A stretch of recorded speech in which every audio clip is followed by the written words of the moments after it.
Hello, this is Dr. Paul Cottrell. I have a live stream going on in the larger channel and on the backup channel.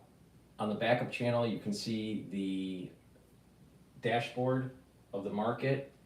I'll give you a little bit of an update on the market, and then we're going to go over some of the videos today.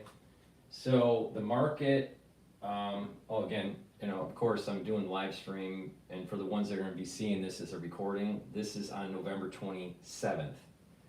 So the market has already opened up, and the S&P 500 is trading at 6,009, almost 6,010, and the Euro USD is trading at 1.05. So the dollar has weakened a little bit relative to yesterday. Oil is trading at 68.83. And the VIX is relatively low at 14.19. All right. Bitcoin ETF is trading at 25.42 for the long one. Now,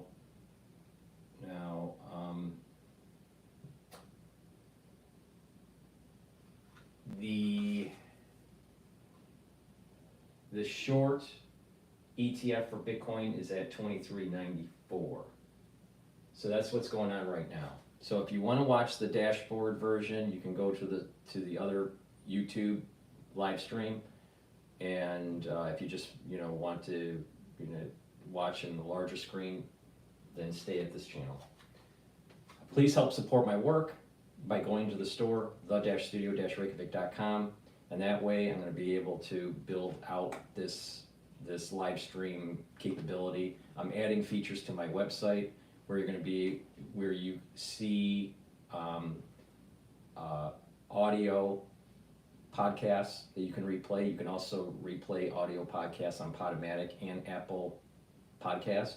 So you can play it on my website if you want, or on those other platforms, and you'll be able to see the live stream. I still have to add the link for this live stream, and I will once we start the videos here.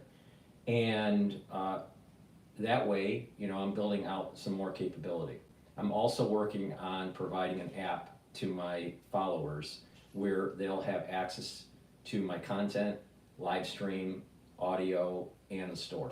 So then that way you can purchase through an app, on your phone, either iPhone or Android. So I'm working on that, but please help support my work. the-studio-reykjavik.com. Go to the website, get the products, take a look at some of the medical classes, medical lectures that I've done, and help support the work. In addition, I'm going to set up the X Spaces soon, so you can do a call-in. If you'd want to do a call-in, that would be great. This is supposed to be interactive. And today, because it's right before Thanksgiving, it's probably going to be a slow news day. But the whole idea is that we're set up for breaking events and being able to interact together. The audience interacting with me and me interacting with the audience in real time with breaking news. Now today's probably going to be a slow news day, but please help support the work. Go to the store, the-studio-reykjavik.com. Get some of the great products that I offer. Like, I have Max 35. You can get Max 35 or Max 14. This is a structural nano silver solution. And just take a teaspoon a day. That's what I do. Just swish it in your mouth, gargle, swallow.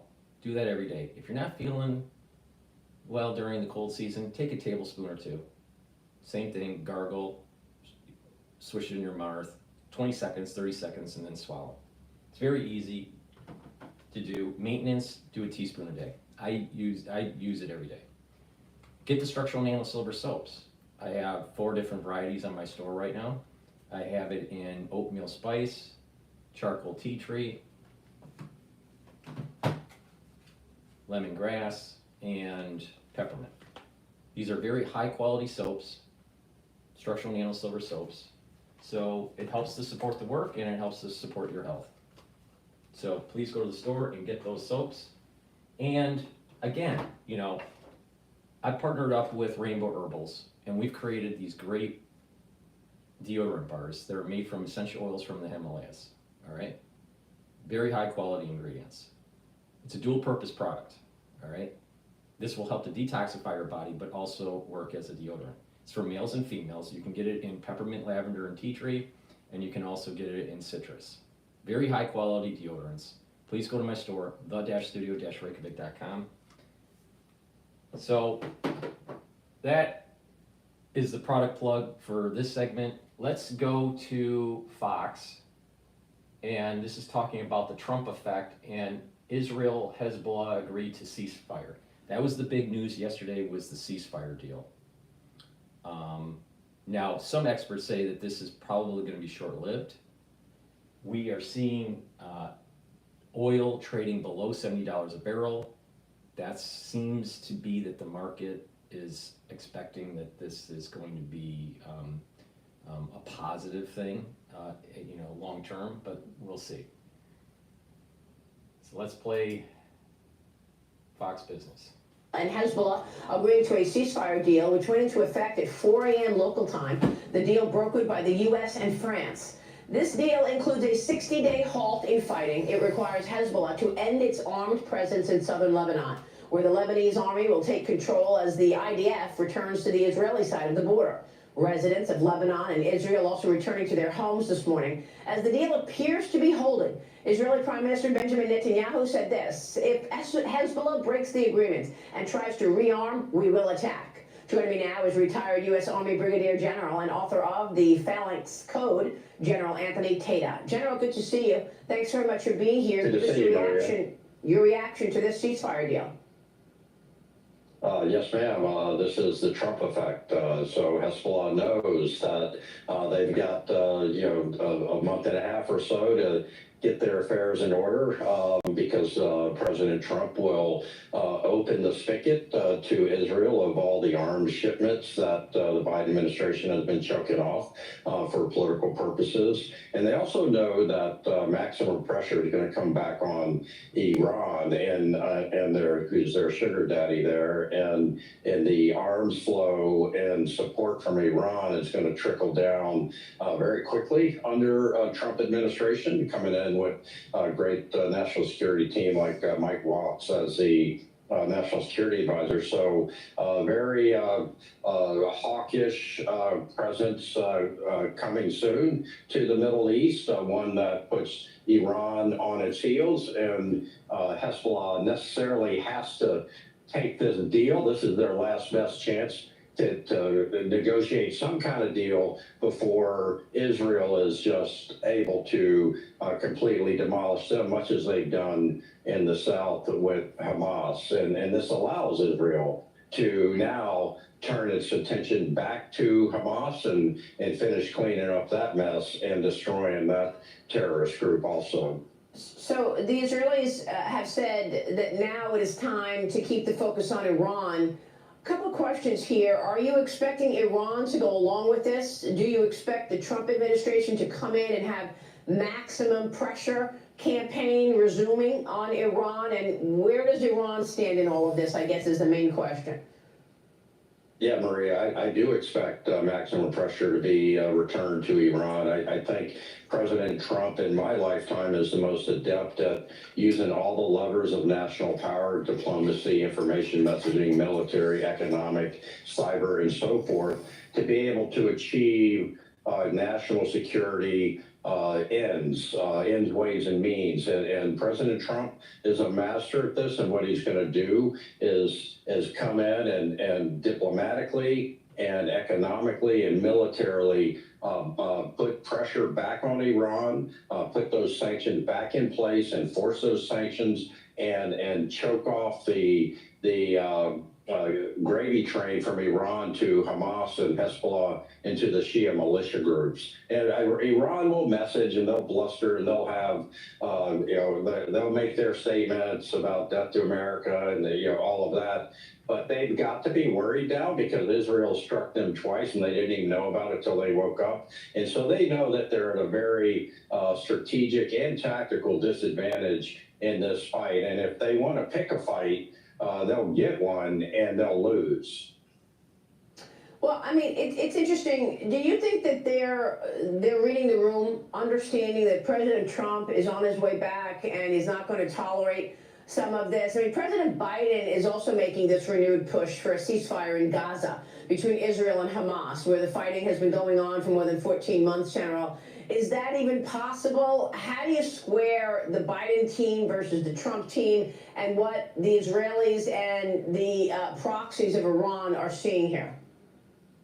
Yeah, so very great question. The Biden team has been very much appeasing toward Iran and allowing Iran and its proxies to do whatever they want to do, and have been maximum pressure on Israel to not get outside of its lane, right? So yeah, you're right. This just goes to show you that sometimes the best defense is a good offense. Israel's conducted this spoiling attack into Lebanon to get Hezbollah off its back.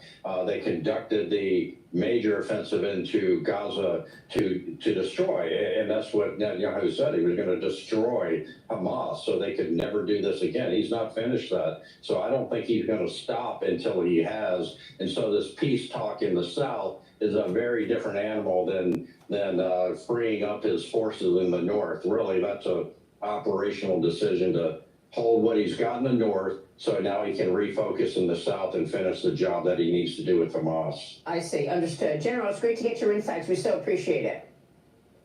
Thank you, Maria. On Miro, teams work faster on the new Innovation Workspace. Innovation belongs on Miro. All right, so that's that. Now, I want to play this retired major general on why he thinks Putin is trying to instill fear inside Russia.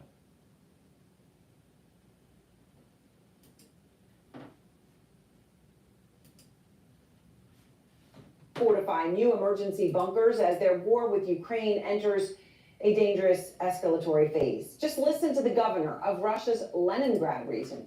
Armed people, we must bring all underground rooms, all basements that meet the shelter requirements to at least this condition, so that it is dry, there are benches and a supply of water, the ability to go to the toilet in order to temporarily wait out some emergency situation. There's no time for talk. The deadlines are extremely tight. We already need to make radical decisions.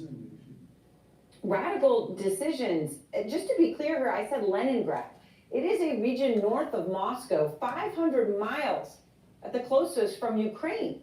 Now, though, a target. And that's because Ukraine is now using America's powerful longer-range missiles. Missiles that Russia claims, again, were used to hit twice Russian military targets in an airfield today.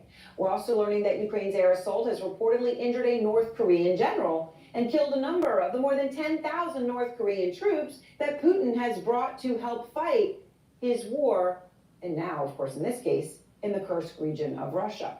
And tonight, Russia is seeking revenge for the onslaught, overnight unleashing a record number of killer drones as the current deputy chairman of Putin's Security Council and the former Russian president, Dmitry Medvedev, fires off a new warning tonight at the United States.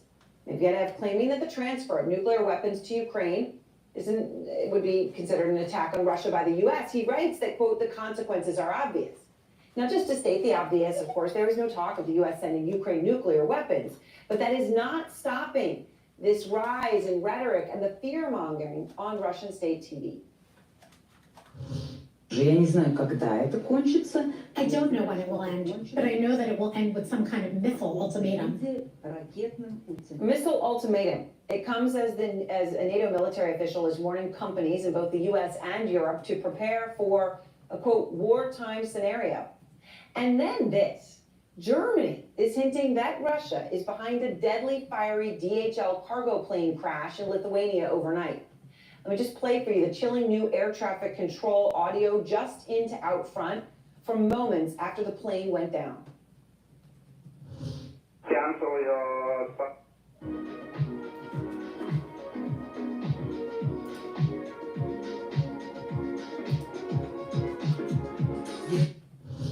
Cancel your startup, go back to your stand number. We just got a crash of aircraft on the final, so we will need some time. All right, so that plane crashed, and the Wall Street Journal is reporting that incendiary devices, explosives, which ignited in Germany and the United Kingdom over the summer, were part of a secret Russian plot designed to start fires on board cargo and passenger flights heading to the United States and Canada. Fires on board planes, planes over oceans. This would mean a terrifying fiery death for hundreds in a passenger jet. It is impossible to even contemplate such a thing. If such a thing were to happen, the consequences would be devastating.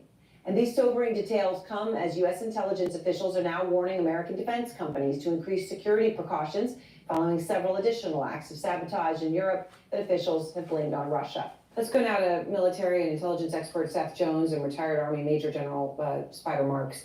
Appreciate both of you very much. So, Seth, trying to understand what the situation is here that the world is in. You've got a NATO military official warning companies to prepare for wartime scenarios. Germany's Deputy Defense Minister, Foreign Minister, warning that Russia's out producing 4-1 on ammunition. Nuclear bunkers in Russia. Germany saying they're getting bunkers ready. I mean, this is the scenario that we're in right now. And then you add to that this reporting that it's possible that Russia was behind taking down this plane, this DHL plane that we played that air traffic control audio from. Do you think it's possible that that's the case?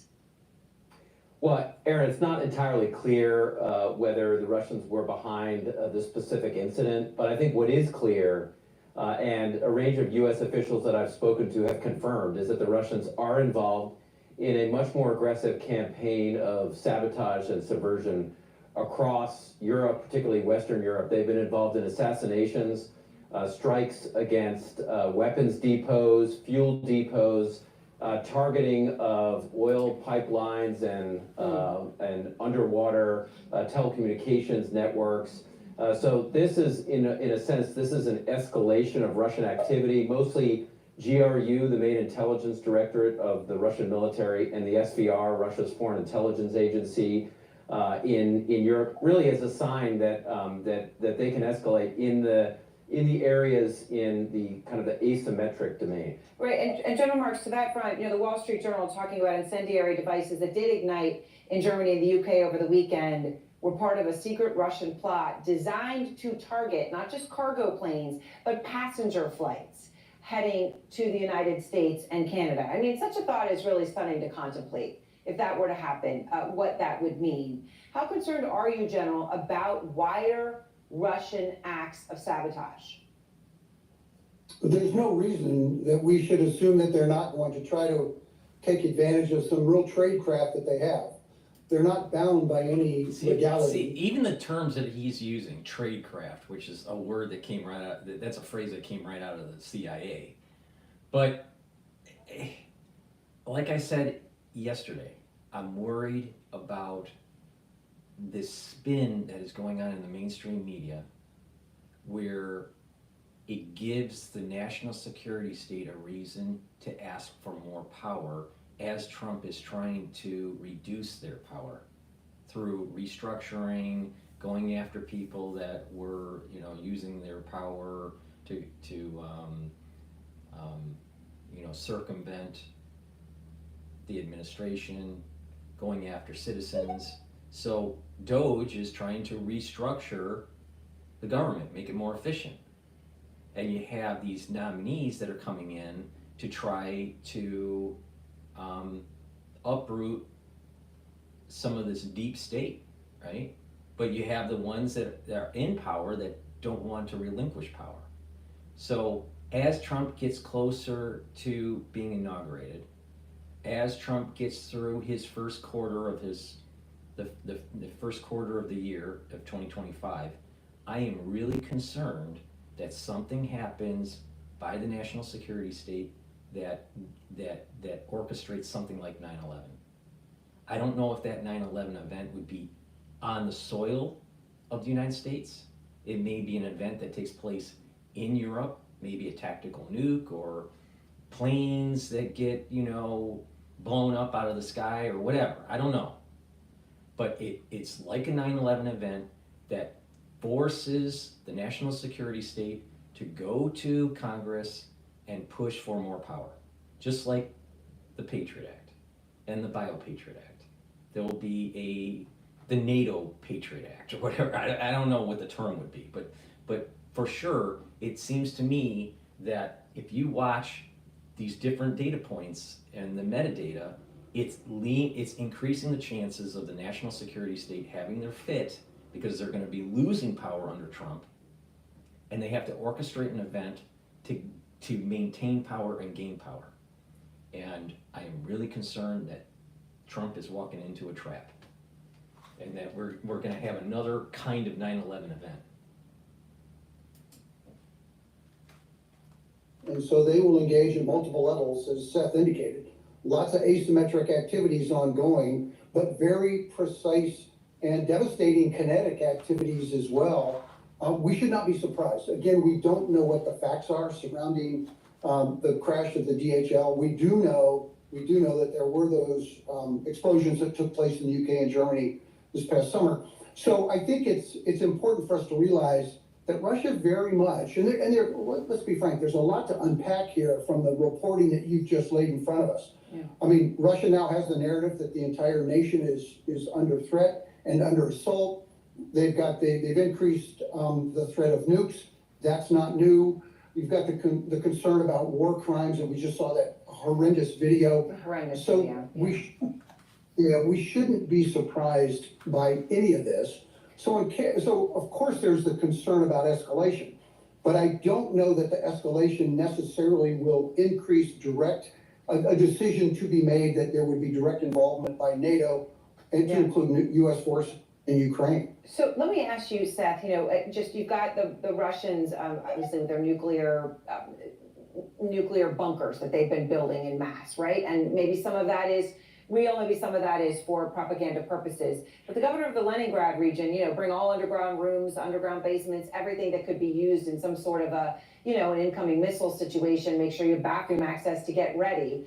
You have the same thing being said in Germany, right? Being said in Germany about trying to make sure that they have bomb shelters ready for use.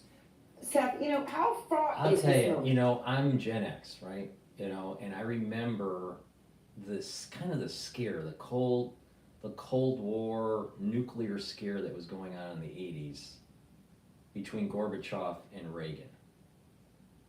And the movie that came out called The Day After, I think it was called. And it was like, what would happen after a nuclear exchange? And, in the movie theater at around the same time was Red Dawn, right, the original. There was a fear within kind of like, I remember as a kid having kind of a fear within the 80s, the late 70s and 80s. I'll tell you, this feels the same kind of thing. But that feeling that I had as a kid was pre-9/11. When you have this whole national security state, Patriot Act, 9/11 orchestration kind of stuff, coupling with this Cold War tactic, I think we are tiptoeing into something very dangerous, and it could get out of control. This is not a good feeling at all. I think the parents, are you doing enough to get your child into a top university? Do you worry whether or not you're doing enough to help your teenager get into? Well, Aaron, I think the Russians, and particularly Vladimir Putin, are certainly trying to instill a sense of fear in Ukraine and then also in other areas of Western Europe. They have tried to manipulate the fears of U.S. and European officials since the beginning of this war. I think a lot of it has proven fruitless and groundless in a range of cases. They have threatened to escalate to use tactical nuclear weapons. That has not happened. So I think some of this is really, it's a manipulation of a psychological effort. I think it is important to note that the Russians are in a tough spot too. They've lost 600 to 700,000 wounded and killed in this war. So I mean, it's not like there are low costs on the Russian side either. They suffered tremendously. General, do you think that the talk we hear from Medvedev at this point, right, and he has been one with aggressive nuclear saber rattling all the way along, former president, but obviously now deputy chairman of the Putin's Security Council.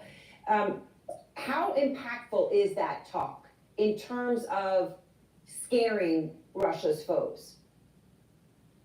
Well, it's not only an internal message, I mean, an external message, it's internal as well.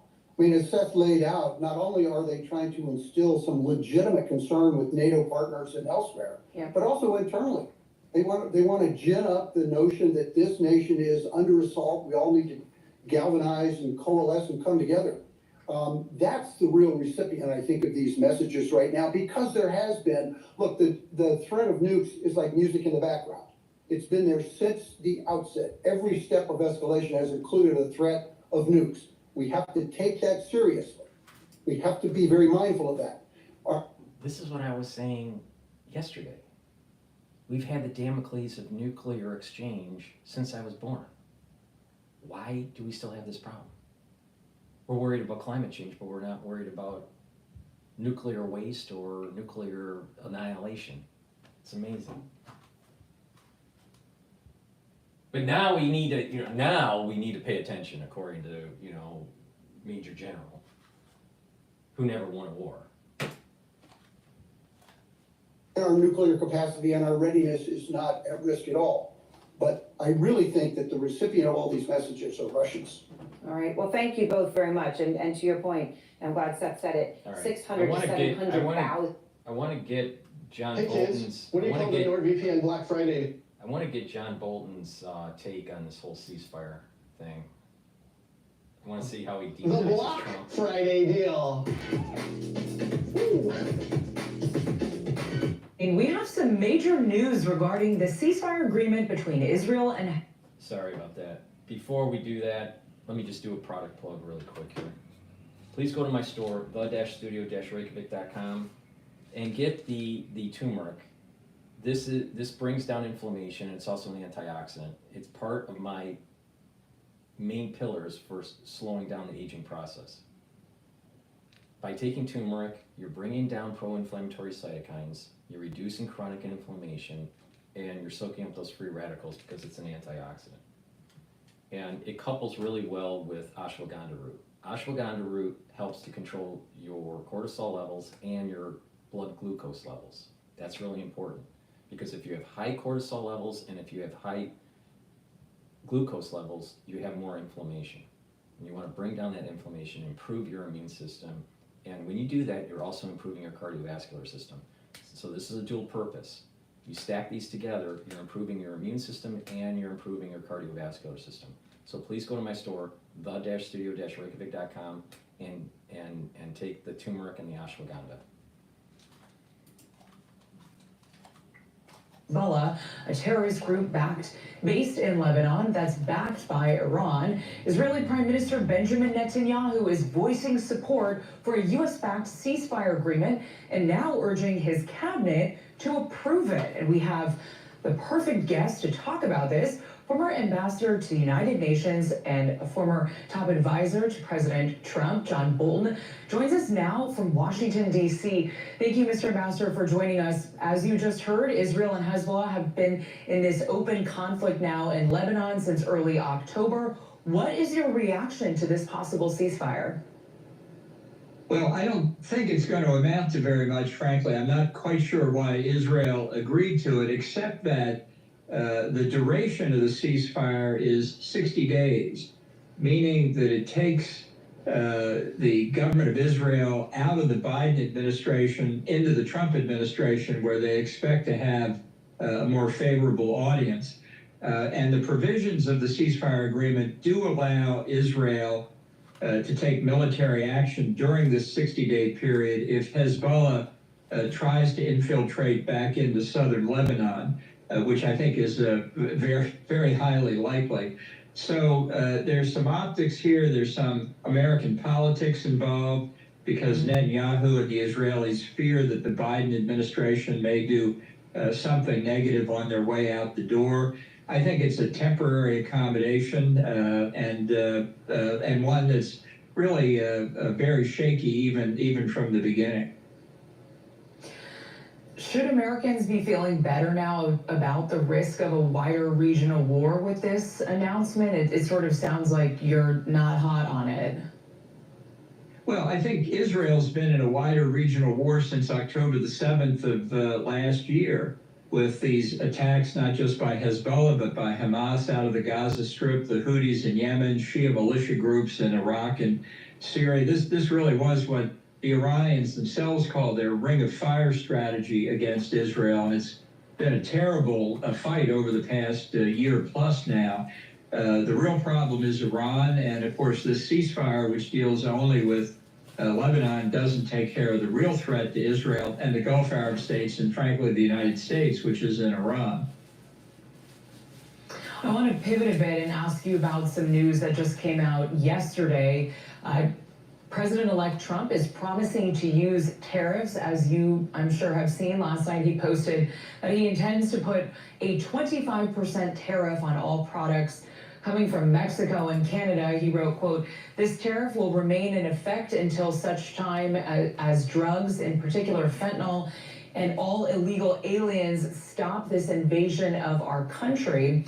When you were Trump's national security advisor in 2018, you were in the middle of difficult trade negotiations with China that were focused on intellectual property. You said back then to NPR that the main thing is to protect American jobs and American companies from the unfair treatment that they've received at the hands of the Chinese government. I want to ask you, though, it doesn't seem now like the main thing is about unfair trade. This is about drugs and migrants, according to the incoming president. Do you think that these tariffs could work to pressure Mexico, Canada, and China to cut the flow of this illegal drugs? Well, I think it's an indiscriminate response to a very serious problem. Trump likes tariffs. He doesn't really understand how they work. He doesn't understand that it's not foreigners paying these tariffs. It's American companies that import goods, and those companies in turn pass the cost on to the extent they can to American consumers. So you could see higher consumer prices in a lot of products very quickly. I'm not sure Trump has really processed that. Nor do we know exactly what the reaction in this case of Mexico and Canada and China. But see, once again, you know, first of all, he's not an economist, but you know, and he's more international affairs, defense kind of guy. But the thing is that just common sense states that this is not a static thing, and it changes over time, and it's multivariable. The economy is multivariable. So if Trump does use tariffs as a tactic for negotiation, not all the tariffs are going to be implemented because there's going to be some sort of positive negotiation that comes out of that tactic. In addition, and with some products that will have the high tariff, some of those products will end up being made somewhere else, either domestically in the United States or in another country. So in the long term, it's weakening China, which is what we want. And in the long term, it's strengthening America, which is what we want. You know, why should we always knee-jerk for Walmart? Whatever the economic policy is, we have to have it approved by the Walmart family. Why? Why? Why is he towing the line for the Walmart family? Don't worry about individual products that may have additional costs associated to it. What we really need is a overall long-term strategy to bringing back manufacturing and making the United States have a better footing in terms of self-reliance. What's wrong with that?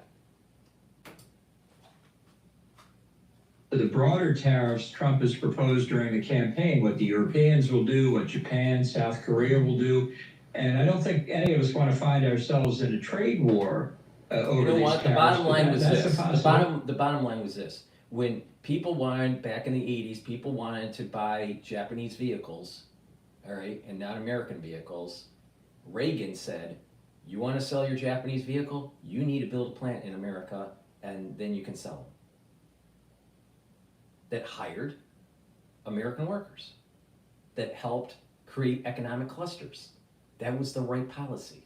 But when that was happening, people would say, oh, you're going to be, you're going to be hurting the industry. You're going to be, causing, inflationary problems and blah, blah, blah. It didn't happen. Bringing back manufacturing in the United States is a positive thing, not a negative thing. Now we have all these, transplants in the United States by Daimler, by Nissan, by Toyota, that hired American workers. And all that economic clustering that's happening around those plants. Those are huge economic engines for, states in the South, or even Tennessee.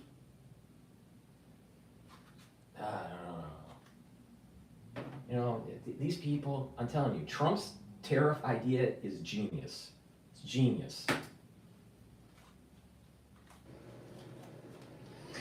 Anyone with $10,000 or more in credit card debt or personal loans may qualify for help from National Debt Relief. Minimum payments could literally keep you in debt for decades. I was looking at a Cato Institute report that came out in August of this year that also found that 80% of people who were encountered at U.S. ports of entry with fentanyl were U.S. citizens, and they were not even illegal immigrants, which is how the former president is sort of tying this together right now. I mean, do you think that this would even stop Mexico, or how are Mexico and Canada supposed to stop this kind of drug flow with tariffs if most of the fentanyl coming across the borders is coming on U.S. citizens? Isn't this amazing? Right. Isn't this amazing? And how she frames the question to a deep stater like Bolton. Yesterday, I said, what was the deep state going to do? They're going to try to demonize closing down the border because the CIA needs to run drugs for their black ops. And if you don't believe me, just look at the history on, what they have been doing for, 5 decades. That's the way it's coming in. It's coming in through drug cartels in Mexico, which are getting the fentanyl precursor chemicals from the Chinese. I mean, it's a criminal enterprise that has really had a profound impact inside Mexico, and the trade is only incidentally related to it. I think this is more trying to find ways to persuade Americans that bad things happen in other countries and we should do something about it. I don't think tariffs are the answer. By the way, Canada... I don't know. This is just a hypothesis, but I think I found where the deep state is hiding. It's hiding in his mustache. John Bolton's mustache. That's where the deep state is. Are our two biggest trade partners, and by slapping tariffs on them, we're going after two of our best friends economically. So that should give people something to take pause on, I think. Let's talk about the transition. You recently said that President-elect Trump's nominee for the Director of National Intelligence, Tulsi Gabbard, was, quote, a threat to our national security at really a completely different level. I'm wondering what made you say that? Well, she's made many comments over the years about the rulers of Syria, Russia, other countries that are enemies of the United States that indicate she really... her views aren't simply extreme, they come from another planet. And if those, in fact, are what she believes and who knows else what she has in mind, that's a very dangerous gamble to entrust her with the responsibility for our country's most sensitive intelligence information and sources and methods. So I think what we need here, and we need it really for all the nominees, this is what happens. No, we couldn't have someone that wasn't inculcated. We can't have someone that wasn't inculcated by the deep state because we would be afraid to have restructuring. And let's demonize her by saying that she's a Russian spy.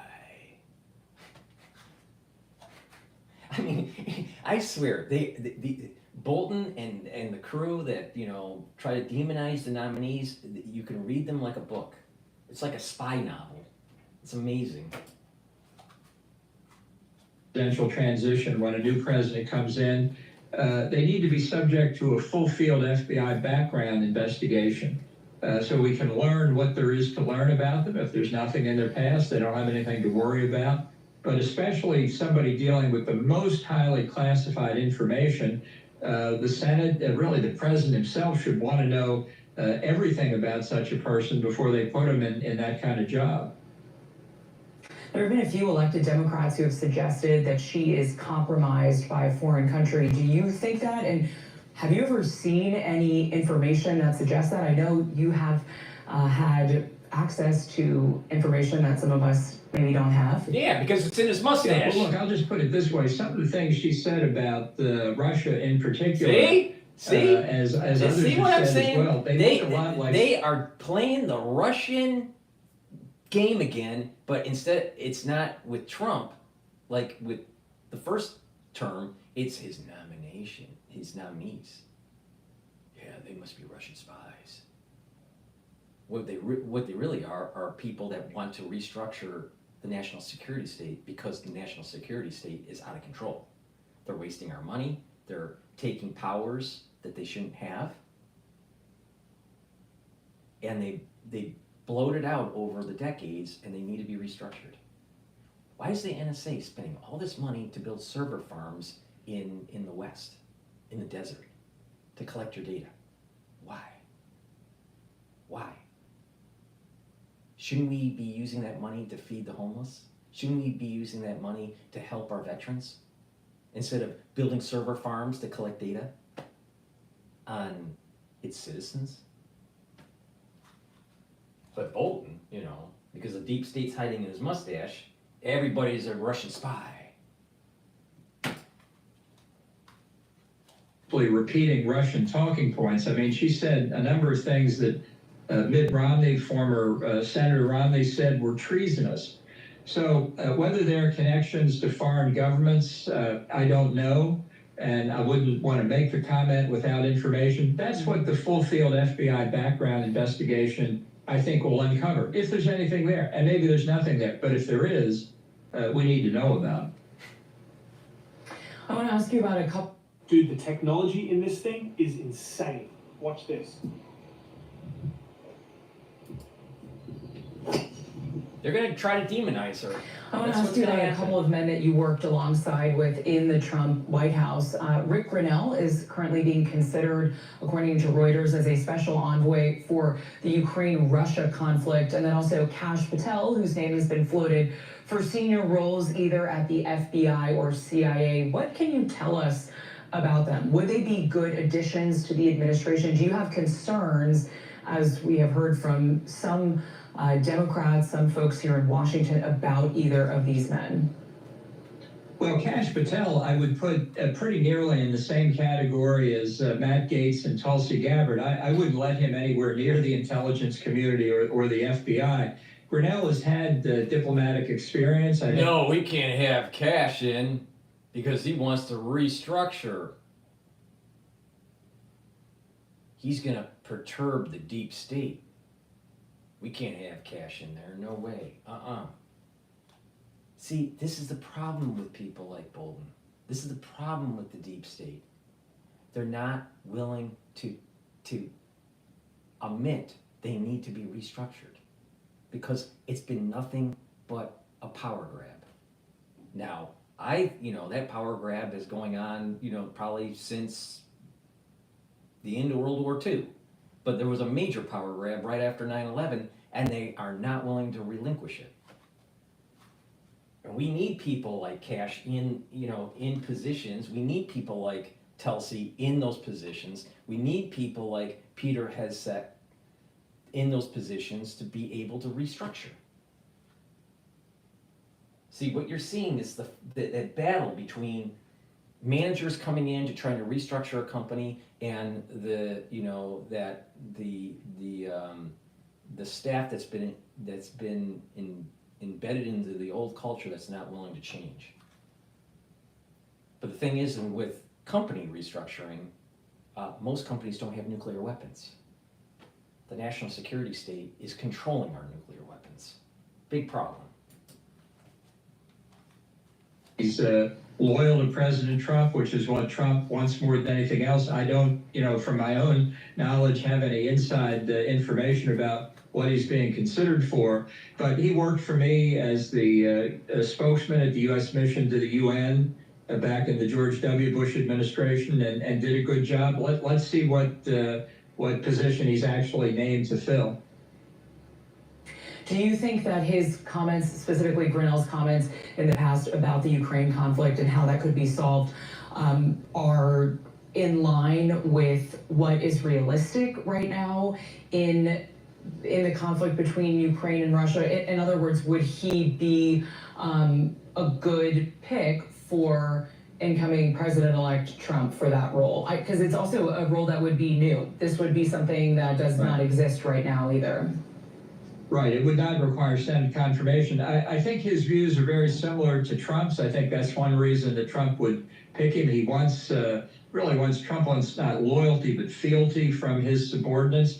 And I think the problem on Ukraine wouldn't be Grinnell, it's Trump's views that are the problem. I think they're very badly misguided. I think it would be a huge mistake effectively to throw Iran under the bus, which certainly is the plan that the Vice President-elect J.D. Vance suggested during the campaign, that he would find a viable solution to this unprovoked Russian aggression. I think we should recognize the Biden administration has not done well, didn't think strategically about how to help Ukraine, but bringing this war to a close that in any way legitimizes Russia's unprovoked aggression is a mistake in Ukraine, and it's a mistake that will cost us really around the world, because we will... Unprovoked aggression, NATO expansion was provoking the aggression. But if you say that, the national security state thinks you're just towing the line for the Russians. See, everyone's a Russian spy if you don't believe in what the national security state wants you to believe. That's the problem with Bolton and the deep state in his mustache. Please go to my store, the-studio-reykjavik.com. Help support my work by purchasing the products I have. I have vitamin D3. This is very important to absorb calcium. It's a gene expression cofactor, so you have proper cellular processes. In addition, it helps to get rid of cells that need to go into apoptosis. That's very important if a cell is infected. And K2, MK7, this is a great vitamin to take every day. It helps with your bones and with your cardiovascular. It's synergistic with D3, so please take them together. Go to my store, the-studio-reykjavik.com, and get the K2 and the D3. I've set up, for ones that don't know, I have X spaces playing, so if you want to do a call-in, that's a great way to do that, to get your impressions or your observations of what's going on in the world. In addition, I also have live feeds. This channel is a live feed, but I also have my other YouTube channel, has the dashboard of the market. I'll read the market soon here. And I also have live feeds on my website, the-studio-reykjavik.com. So there's lots of different ways to view this kind of broadcast, and I'm developing some sort of capability where you'll have an app on your phone that will be able to do that too. All right, it'll take a little bit of time to do that, but I'm working on that. So please help support my work so we can expand this, because I want to set this thing up where we can talk in real time when news breaks, because it's going to be important. Some of the things that are going to be starting to transpire during the Trump administration, I think, are going to be very profound. And we need to make sure that we coordinate and we talk, and it's not just one directional, all right? So it's kind of like a real war room, where the audience is a part of it. All right, so I'm building that out. So please go to my store, the-studio-reykjavik.com. Help build this thing. All right, save the planet, maybe save our country. We'll see. And what else oh, the market. So the S&P 500 now is trading below 6,000. It's at 5,998. So it's a little bit of a sell down. Now, it is the day before Thanksgiving, so, you know, liquidity is probably gonna really drop after noontime. You know, right now it's 11:10 a.m. So liquidity is probably gonna drop right after noon, so this is, you know, just people just, you know, basically closing positions or just not wanting to put anything in. The VIX is trading at above 14. It's still low risk. And the Euro USD is trading at 1.057. So the dollar is weakening a little bit relative to the euro. And oil is trading at $69 a barrel. Bitcoin ETF BITO is trading at 25.72. Relative to the short ETF for Bitcoin, BITO is up today by 1.3. Okay, let's continue on with Mr. Deep State. So weak if that's what we accept. We are learning that the Trump transition team has still not signed some of these memorandum of understanding that help the transition team and are a legal flag post in terms of moving through the transition process. What are the national security implications here in DC for the outgoing administration and for the incoming one that they have not signed these important documents? Right. Well, the transition teams want to get inside the government departments and agencies. They want people to be able to look over what the current state of play is, learn what the key policy issues that are going to arise in the next 6 months or a year. They want to see what changes can be made in structures and management of the different agencies. And I mean, obviously, you can't just allow people to walk in off the street and say, hey, we're here from the transition, let us see everything you've got. You've got to have a structure to make sure that the people are legitimate representatives of the transition and have an understanding what they can do and what they can't do. They're not the government yet. They're the transition, and a good transition means cooperating with them, but they're not going to be running these departments. And if you don't even do the preliminaries, you're not going to get the transition started. And the less work you do before January 20, the more unprepared the new administration will be, and that can be very risky. It wouldn't matter if you're going in to restructure the organization, because why ramp up with current policy when you know you want to reverse that policy? It's like buying a building, right? And you want to demolish the building to rebuild a new building. Why do you care about all of the, you know, the nitty gritty of certain goods and bads of that building if you're gonna restructure it, you're gonna rebuild it, you're gonna renovate it? It doesn't matter, Bolton, it doesn't matter. If we are able to get the nominees in and get them confirmed through the Senate, it doesn't matter because the status quo is going to be reversed. It's going to be changed. Dangerous times. Yeah, it's dangerous times because of the deep state. Something that has to do with classified documents. Special Counsel Jack Smith has moved to abandon the classified documents in the January 6th cases against the president-elect. The Justice Department policy was clear on this. You cannot prosecute a sitting president. So Smith seems to have had little choice. Do you think he made the right call as somebody who has handled those kinds of documents many times in your career? Look, I think the documents case, the classified documents case, was the most serious of all the legal charges brought against Trump. I thought some of them, especially at the state level, were... He's the president, he can declassify. He was the president and he wanted to release the JFK files, but Pompeo said don't do it. Just release some of them. Because methods and certain individuals need to be protected. Why? Oh, maybe some of those documents kind of proves Trump's point about the national security state being weaponized against political opponents. So if that was the big enchilada, according to Bolton, you know, the most egregious thing that Trump did, he's the president of the United States. He can declassify it. He can have it in his possession. By just having it in his possession, he declassified it. According to the Presidential, you know, Records Act. Now, who has pontificated about the details of that is Mark Levin. So if that's the biggest thing that Trump did, it's minor.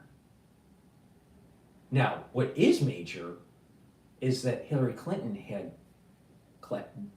classified documents.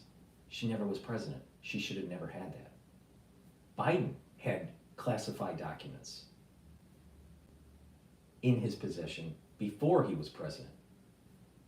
He should never have that because the Presidential Records Act is for presidents, not Secretary of State, not vice presidents, not senators. So the egregious thing was from Hillary Clinton and Biden, and who knows what Barack Obama has. But you know, Barack Obama was president, so it's kind of the same case with Trump. But you know, the point here is that the president has certain authorities that other administration officials or congressional officials don't have. So why don't they go after Biden? Oh, they were going to, but they said that he's mentally unfit to be able to stand trial or the investigation. What about Hillary Clinton? Oh, you know, we can't go there because of the deep state. Yeah, I'll tell you, Trump's right. You need to hunt these fuckers down and you need to prosecute them because they were breaking the law.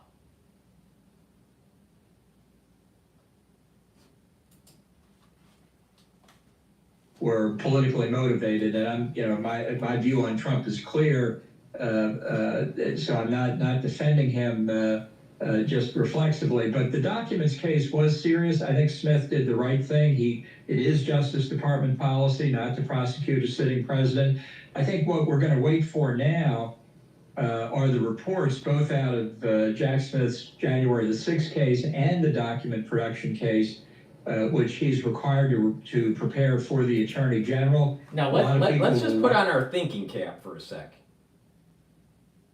They want to hide an assassination that took place in 1963, you know, from the grassy knoll, right? But they want to release all these documents about Trump. Don't you think releasing something that happened with an assassination on a president in 1963 is long overdue? But we'll spend time worrying about Trump. Orange Man must be bad, but let's hide some of the nefarious things that the deep state did against JFK. I swear, if you shave the mustache of Bolton, you will find the deep state. To become public, and I think they're going to contain a lot of very interesting information. So that could be on deck perhaps sometime next month. Okay, well maybe we can bring you back once those reports are out. Yeah, bring it back so we can, you know, demonize Trump. Yeah. Thank you for joining us. Thank you for having me. Amazing.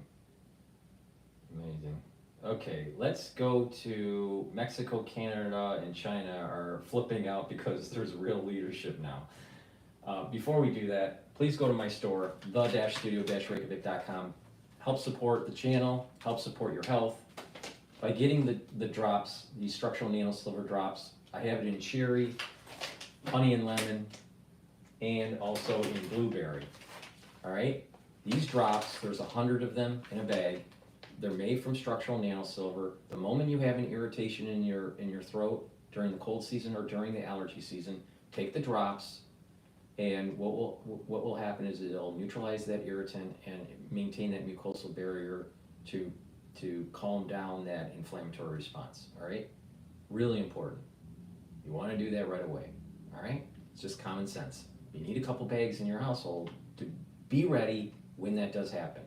We should be seeing increased cases in December, January, where, you know, your coworkers are going to be sick, your family members are going to be sick, your, you know, classmates may be sick, whatever. And you need to be prepared. So go to the store, get the blueberry, the honey lemon, or the cherry, structural nano silver drops, get a couple bags for your household, and be ready. Being ready, being prepared is the, you know, the best path forward, you know, for stuff like this. Okay, with that said, let's go to Fox News and let's see about how Canada is flipping One out. ticker, one trade every week. Hey, millionaire trader Nate Bear here, and today I'm going to demonstrate how you can trade just one.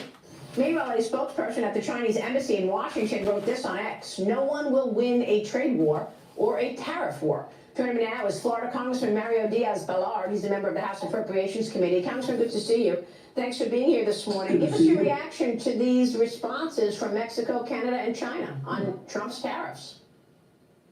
Look, they are all flipping out all of a sudden. You know why they're flipping out, Maria? Because there's actually real leadership now coming from the United States because of President Trump. They're flipping out because they've had a green light to do whatever they have wanted to, abuse the United States, abuse the relationship. And again, thousands upon thousands of Americans have died because of fentanyl coming across the southern and mostly the southern and the northern border. And Biden and Harris have done nothing. Actually, they've been complicit in the death of those Americans. So good for President Trump. That's what leadership looks like. That's why the American people elected him. I just can't wait for him to swear in as the next president. Well, what is Congress's role in all of these tariffs? A lot of these things can be done by executive order, but I think you're going to see a lot of support, and I think bipartisan support coming from Congress to actually show leadership, to show that we're not going to be abused and used by all of these countries around the world. You know, President Trump has gotten criticism over the past because he says that the leadership in the United States has been really stupid at times. Well, look, you know something? He's right. It has been stupid. It has allowed sometimes adversaries, sometimes even allies to use and abuse the United States. That's going to end with President Trump. That's going to end because we control the House and the Senate. Slim margins, but we control. So we'll be able to bring things to the floor. I think we'll get some bipartisan support on a lot of these things that President Trump is going to bring in front of Congress.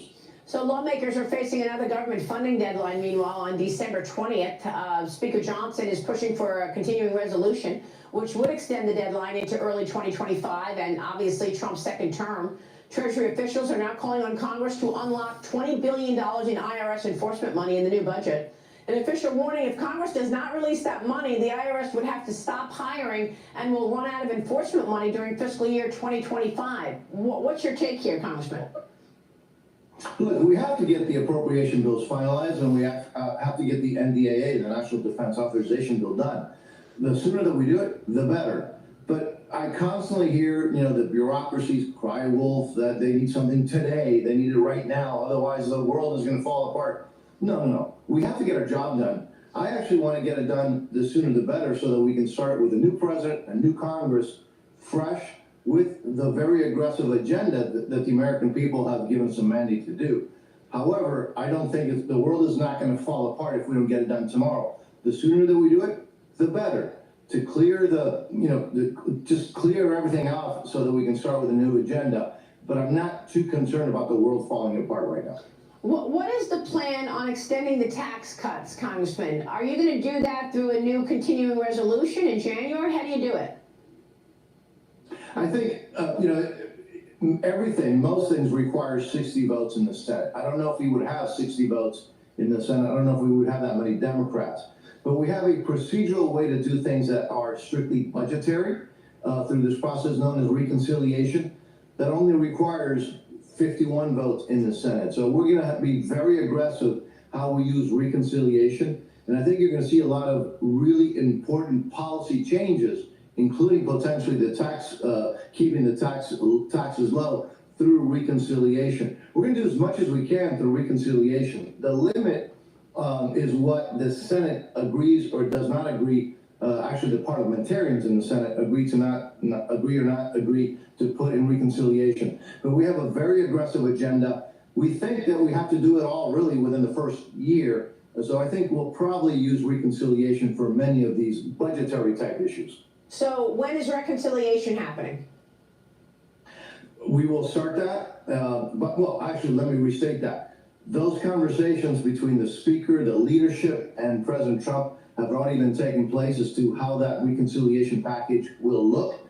And as soon as we have a new Congress with the new president, we can start putting those bills together. It's a huge piece of legislation. But those conversations, they're not negotiations, they're conversations with President Trump and the Republican leadership. That's already taking place. I understand. I'm just trying to understand when the tax cuts get extended. They happen at the end of 2025 when they expire, or do they happen? So they happen next year. The reconciliation will happen next year. Correct, because we have to control the House, the Senate, and the White House, and that happens after the new Congress and the new president gets sworn. Okay.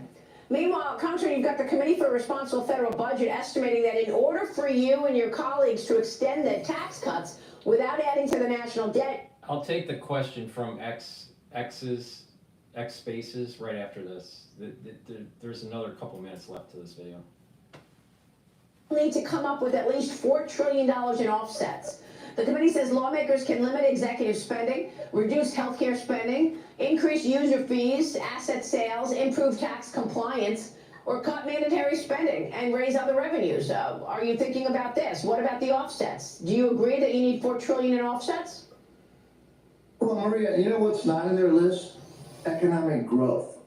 You know, how you really solve the problem is by getting the economy going. And you get the economy going by exactly what we want to do, which is by keeping taxes low. That's not part of their list. It's the usual thing, right? That they always talk about all the horrors, that if you take less of people's money, the world is going to fall apart. No, taking less of people's money actually creates economic growth. We saw that during the Trump tax cuts in his first term. So you're going to see this economy blossom. And unfortunately, what you see coming from DC a lot of times is horror stories, is talking about the horror stories that will happen if we take away, we confiscate less money from the American people. That's absurd. Can we find savings? Yes, and we will. But the key is economic growth, and you do that by doing the things that President Trump has been talking about. He is absolutely right. This economy is going to blossom. That will solve many of our problems. All right. Yes, you hit it. Growth is not in that list. Good point. Congressman, it's good to see you. We'll be watching your work. All right. We definitely need tariffs, and we'll be better off if we have tariffs, to help our economy out. But what I want to do before I take the call here, just quickly, just do a product plug here. Go to my store, the-studio-reykjavik.com, get the olive leaf extract. This is a dual purpose product. This is a great way to improve your immune system and your cardiovascular system. It brings down inflammation to help your immune system and your cardiovascular system, and it can help with your lipid profile. It lowers LDL levels and increases your HDL levels. That means that it's improving your total cholesterol. So please, go to my store, the-studio-reykjavik.com, and get the olive leaf extract. Really important to take every day. What's synergistic with olive leaf extract is omega-3. Omega-3 should be taken every day to help with your lipid profile. Again, it lowers your LDL levels and increases your HDL levels. And another great product that I have on my store to help with cardiovascular health is nattokinase. Nattokinase is what I've been taking. I added it to my stack. It's fibrinolytic, so it helps to break up clots, but also it helps to bring down LDL levels and increase your HDL levels. So these three together, if you would like, can be stacked to improve your cardiovascular health. So please, go to my store, get the nattokinase, the omega-3, and the olive leaf extract. So what I'm going to do is I'm going to open it up for this request on X Spaces. So let me get this going here. Can you hear me? Hello? Hello?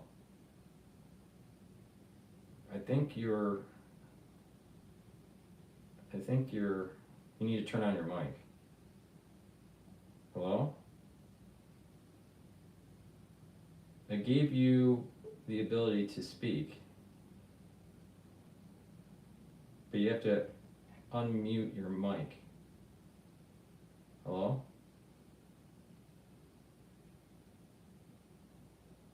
Hello? Do you want to unmute your mic so you can ask a question or give a comment? Hello? No.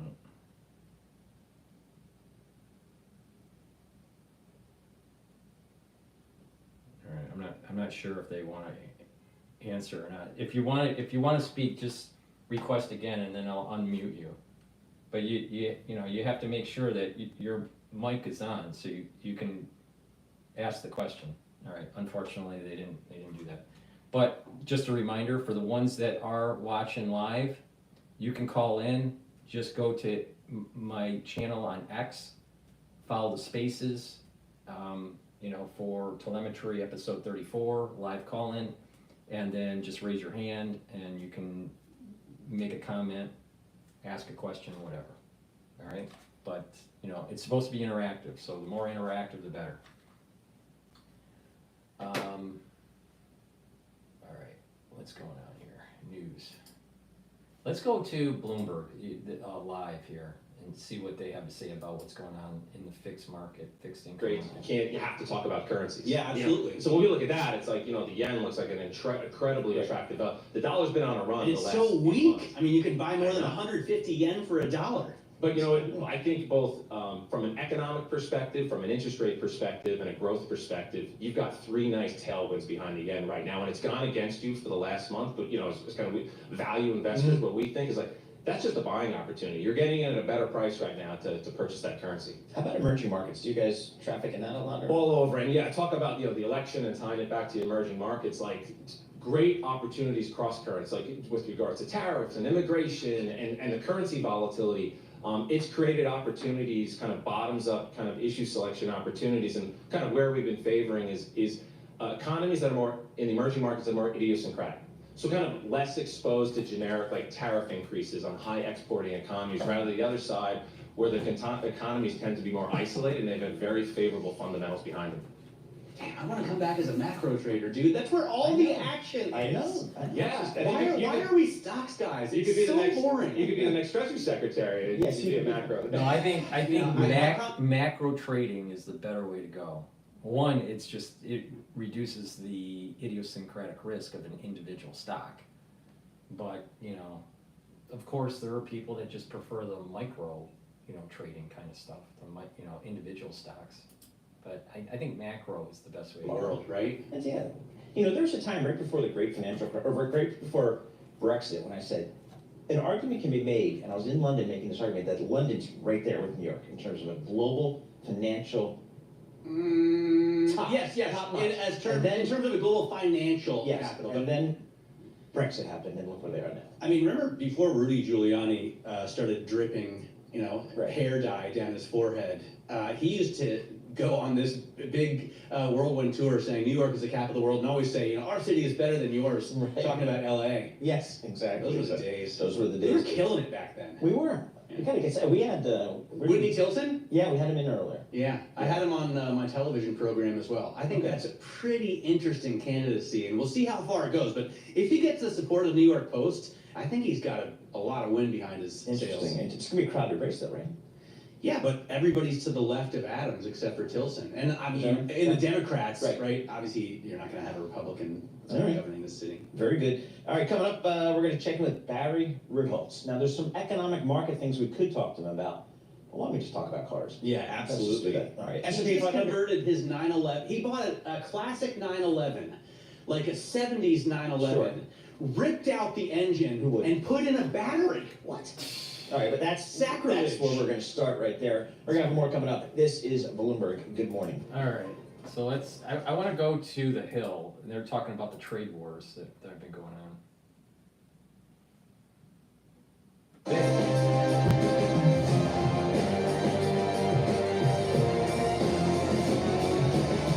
President-elect Donald Trump signaled Tuesday that he would put a 25% tariff on all imports from Canada, Mexico, and 10% on China, stoking fears that a trade war could be upon us. Trump blames his tariff threat on the influx of undocumented migrants and fentanyl coming through the borders. He maintains imposing import taxes will lead to more factory jobs, shrink the deficit, lower food prices, and allow government to subsidize childcare. Canadian Prime Minister Justin Trudeau weighed in on Tuesday. Here he is talking to reporters. Good call with Donald Trump last night again. We obviously talked about laying out the facts, talking about how the intense and I'll tell you, Trudeau is such a wussy. I mean, what surprises me is that Canadians voted that asshole into office. The two countries flow back and forth. We talked about some of the challenges that we can work on together. It was a good call. This is something that we can do. Laying out the facts, moving forward in constructive ways. This is a relationship that we know takes us a amount of working on, and that's what we'll do. If tariffs take hold, Canada is screwed, totally screwed. Canada needs the United States, and the political establishment, like Freelander and Trudeau, they are going to totally tank, if they can't get a good deal, trade deal. They're scared. One of the really important things is that we be all pulling together on this. The Team Canada approach is what works. That's where, putting aside partisanship, that's where I reached out immediately to Doug Ford to agree with him that we would have a First Ministers meeting this week to talk about the United States, talk with François Legault and some other premiers as well. There's work to do, but we know how to do it. Economists are skeptical as Trump's tariffs could upend the 2018 USMCA free trade deal that his administration helped craft. Plus, they say relying on tariffs is an inefficient way for governments to raise money. Tariffs may be geared in other directions, but critics warn against the unintended effects on US consumers. Grocery bills could rise as the price of produce would go up. Overall, when combined, Canada and Mexico make up 52.6% of agricultural imports that come into the United States, 69.5% of oil and gas, and 49.7% of transportation equipment. Speaking in a press conference Tuesday, newly minted Mexican President Claudia Sheinbaum vowed to stop migrant caravans from reaching the US border. On the issue of drugs, she contended that that's a US problem to deal with. And in response to Trump's threat of tariffs, Sheinbaum suggested that Mexico could retaliate with tariffs of its own. Social media users reacted. Economist Douglas Boneparth posted, quote, "I'm going to buy a whole bunch of avocados and tequila before Trump tariffs Mexico, flip them, and make myself an easy 25% return." Liberal X account Art Candy posted, quote, "Things are about to get a lot more expensive. Bravo, mouth breathers." And Batya Angar Sardan said, "Trump hitting the ground running with a promise of 25% blanket tariff on Mexico and Canada for their failure to enforce the border on their side and a 10% tariff on China over fentanyl. Absolutely epic stuff. This is what Americans elected him to do." Damn right. And it's still just November. So this is very interesting. I think most people should be able to agree that ideally we don't want to have tariffs. It is pretty incontrovertible that it raises the price of goods at a time where that is the number one concern of all Americans, the high price of what they pay for groceries, what they pay for products. This is going to make things more expensive across the board. Also, because if component resources become more expensive, For firms that manufacture them, or manufacture things that need those components, they just raise the price and pass that on to you, the consumer. So we definitely don't want to have tariffs. I think what people in Trump world who are defending this approach, the most honestly, who do know that, I saw commentary from the incoming Treasury Secretary, Scott Bessent, on this. The point is to induce different... I'll take the question that's requested on X Spaces in 6 minutes. Behavior from these other countries, from Mexico, Canada, and China. We're not really going to get different behavior from China, but maybe from Mexico and Canada. And so it's being used as a diplomatic tool, not that we're actually going to do them. Of course, if they believe we would never actually do them, then it doesn't really work as a diplomatic tool. But what's your take? So my take is that this is already, excuse me, having immediate effects in that we saw instantly on the stock market the big automakers, to your point about component parts, Ford, GM, and what used to be Chrysler and is now Stellantis, falling quite sharply. Immediately these tariffs were announced or proposed by Trump. And that's a byproduct of the fact that if you put tariffs on Mexico in particular, and Canada to a degree, where they get a lot of their car parts and so forth, it would drive up their prices. And there has been research done by a group called Wolf Research that suggests that a 25% tariff on those nations would raise the average car price for Americans by $3,000. Now that is not a good thing. It looks like we've got tariffs on our lights, because I think someone just went out there. But in any They're motion censoring. yeah, exactly. There's something happening. People are anyway. Beyond all of that, the problem is that there is an immediate negative impact, even if this is just a threat. And as you point out, if it is just a threat and is perceived as just a threat, it doesn't actually work because people don't think there will be follow through. Right. The threat relies upon the possibility that there will be follow through. And if there is follow through, as I think you and I both agree, that would have detrimental effects on American consumers and spur inflation. Right, and this is not some liberal criticism of Trump. Being suspicious of tariffs and pro-markets has been a Republican position for a long time. I was listening to Rand Paul talking about it on CBS over the weekend, and he's saying that, yes, we don't want to have tariffs. He's in fact tried to put forth legislation to maybe remind the president that it is Congress's job to make law and the president to carry it out. And so the declaration of tariffs should not be done by executive fiat anyway. It should be done by Congress. Although he does have the power to do it, I believe, for national security. This would restore it to. Well, yeah. Oh, we have the power to do everything for national security. Right. I know. No, I mean, I'm not defended. I think it's skeptical of it. Yes. But anyway. Yeah. Yes. So we don't. So ideally, we don't want to have them. We don't want to make things more expensive. We don't want to make it inefficient to produce goods, to provide services.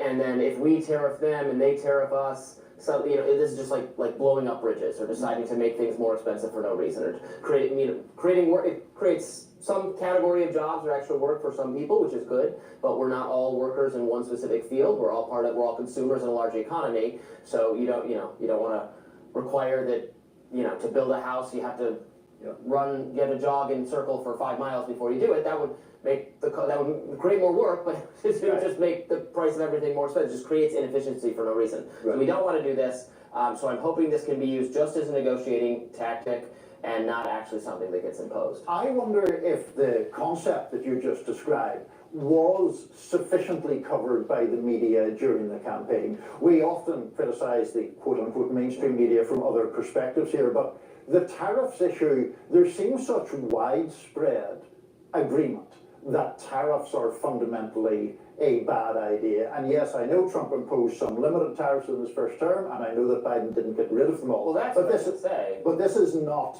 what Trump is talking here about 25% on all goods from Canada and Mexico, and adding 10% to already existing tariffs. Right. So, I mean, that from China. So that is, I think, very problematic regardless of one's political position. I mean, I agree with you, but I think the Canada and Mexico ones seem much more likely to be just negotiating tactics and not going to be implemented.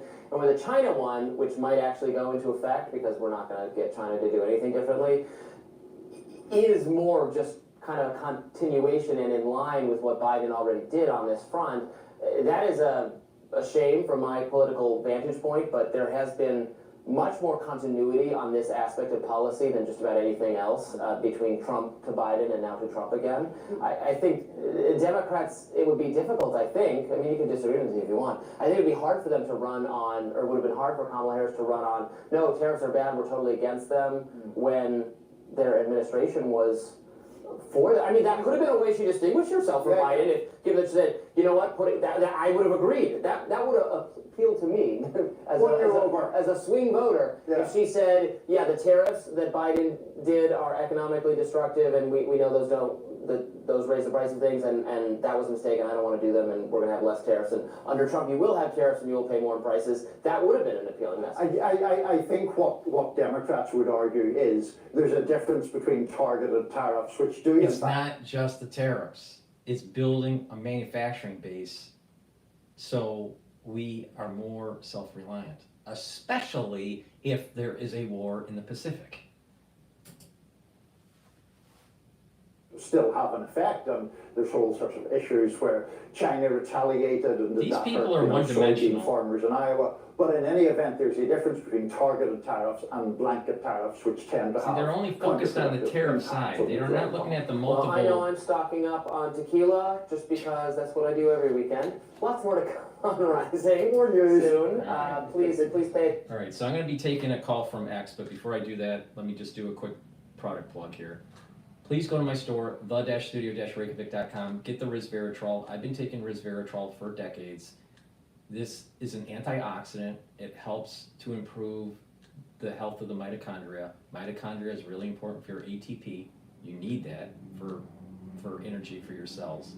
And resveratrol helps to get rid of senescent cells. And resveratrol stacks really well with many things that I offer on my store, like C60 and NAD+,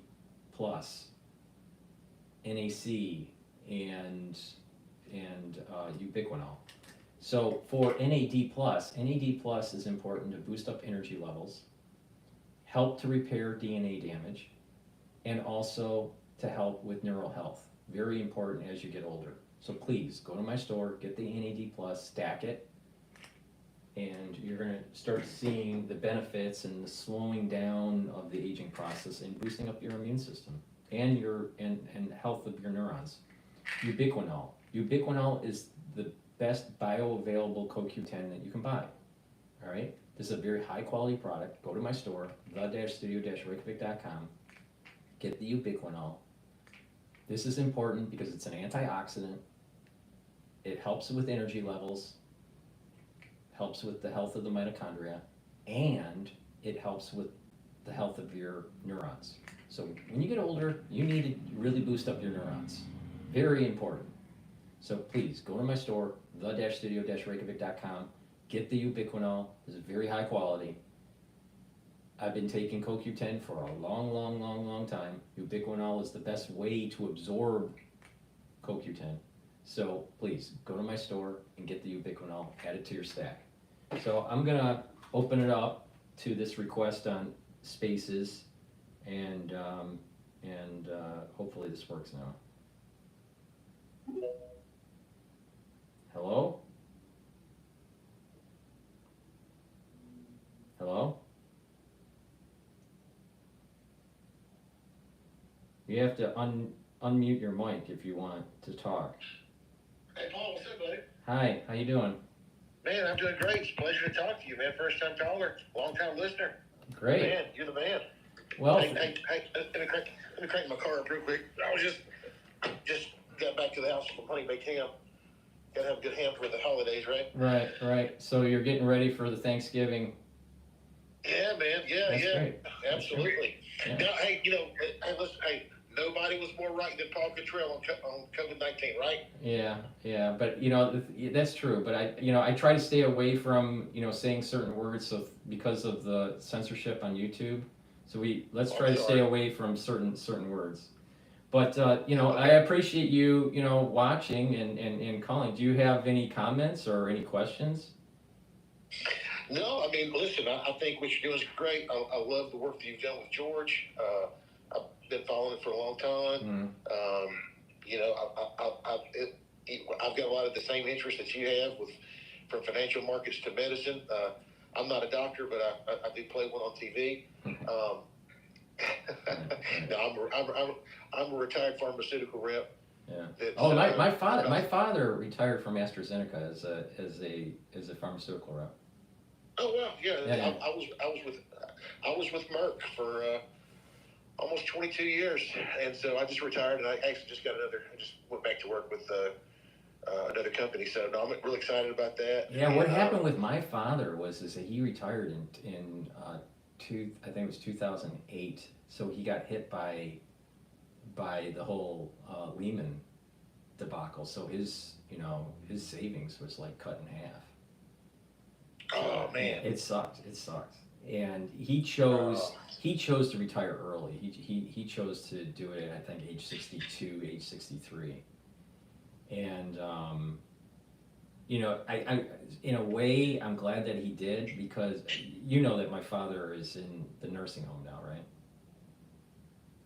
Did you know that? Maybe not. Hello? I'm losing your connection here. Yeah, for some reason the connection's really bad. Can you hear me? Hello? It's a little bit better, but it's still. Try speaking again. No, it's something. It's almost like you're in a tin can.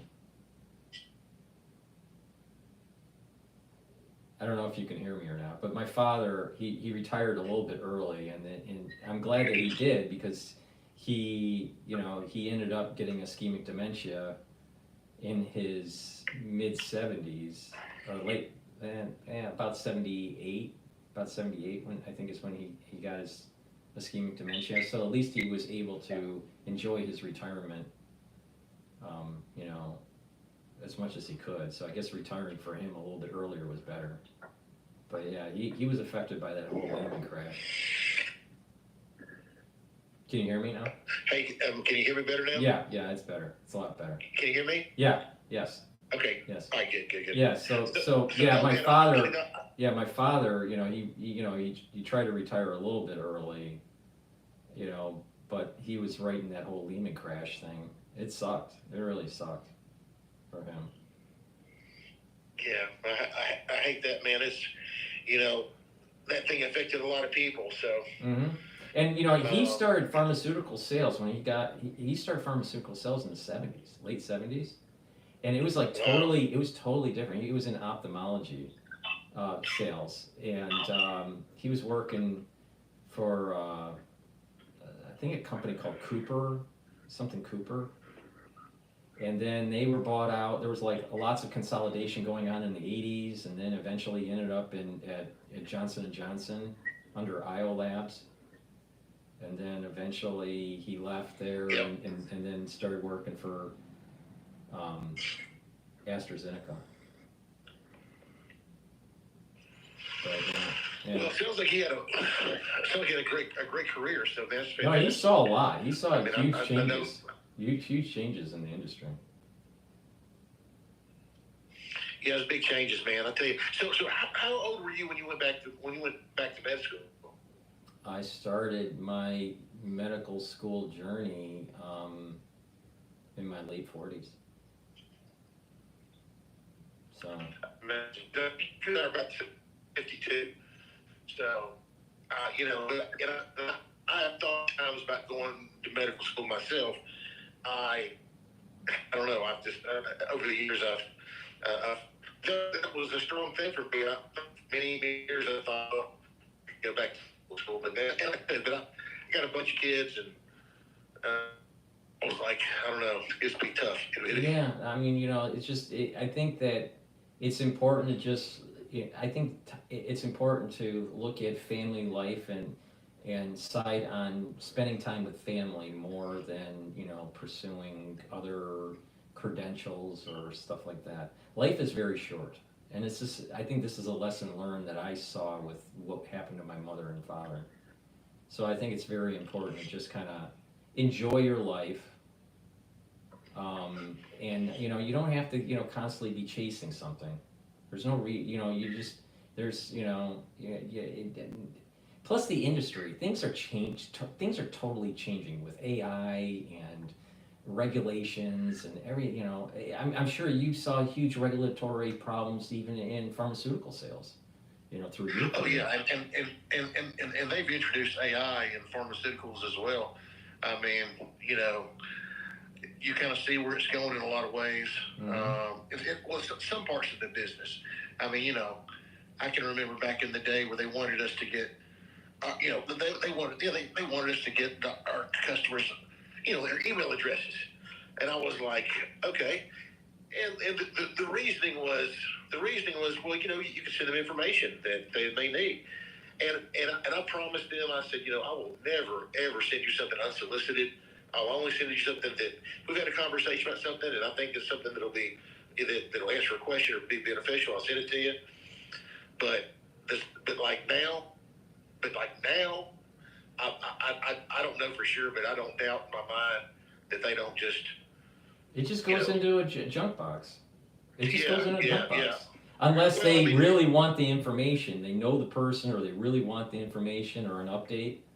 But the thing is that people are people in general, outside of just the medical world, but just people in general are being bombarded by too much junk, either in the mailbox or in the email box, or I mean, just looking at YouTube these days, I mean, we are bombarded by commercials, and I hate doing these product placement commercials on my show, but that's I have to do it to just remind people this is what to take to help your health, to help to boost up your immune systems, or to target a certain system. You can take charge of your health by just changing one's lifestyle. But the weird thing about commercials is that you have to constantly remind the audience the benefits of a particular product, or they forget about it. Even though you've said it 1,000 times, it just leaves their mind. So this is the reason why you see like a Colgate commercial, on TV every 30 seconds. But it's unfortunately we are bombarded by commercials, and it's becoming more and more problematic even in the email realm. I just most of my stuff just goes into the junk box. I mean, it's just out of control. I mean, there was a time during the heyday of 2020, I literally was getting 800 emails a day. No way. Yep. And people were like, "What do I do? I'm scared." And it's like it was like a tsunami. I could not respond to it all. It's just. I mean, but isn't that amazing the impact on people's lives that you had right then? I mean, that's really kind of amazing, but it is overwhelming. If you're getting that many emails a day, and you're like, oh my gosh, I can't respond to everybody. I just can't do it. Literally for 30 to 60 days straight, I was going, to 16 hours a day, so I was burning myself out. And you could kind of see it. There were times where I was stressed out, and there were times that I was upset. There were times that I was frustrated. But we're past that crisis. There is like a slower, like a fire. When there's a fire in a forest, there's the raging fire, but then there's the slow burn of it afterwards. The smoldering that could spark another fire. That's where we're at right now. It's just smoldering. But we just went through the raging, forest fire, and it's out. Oh yeah. But it's smoldering. I was one of those that when I caught COVID-19, when I caught the illness there, I mean, man, I was in the hospital for 3 weeks, man. I was bad sick. Mm-hmm. I mean, I'm. Do you remember what your pulse ox was? So I went out to see my doctor, and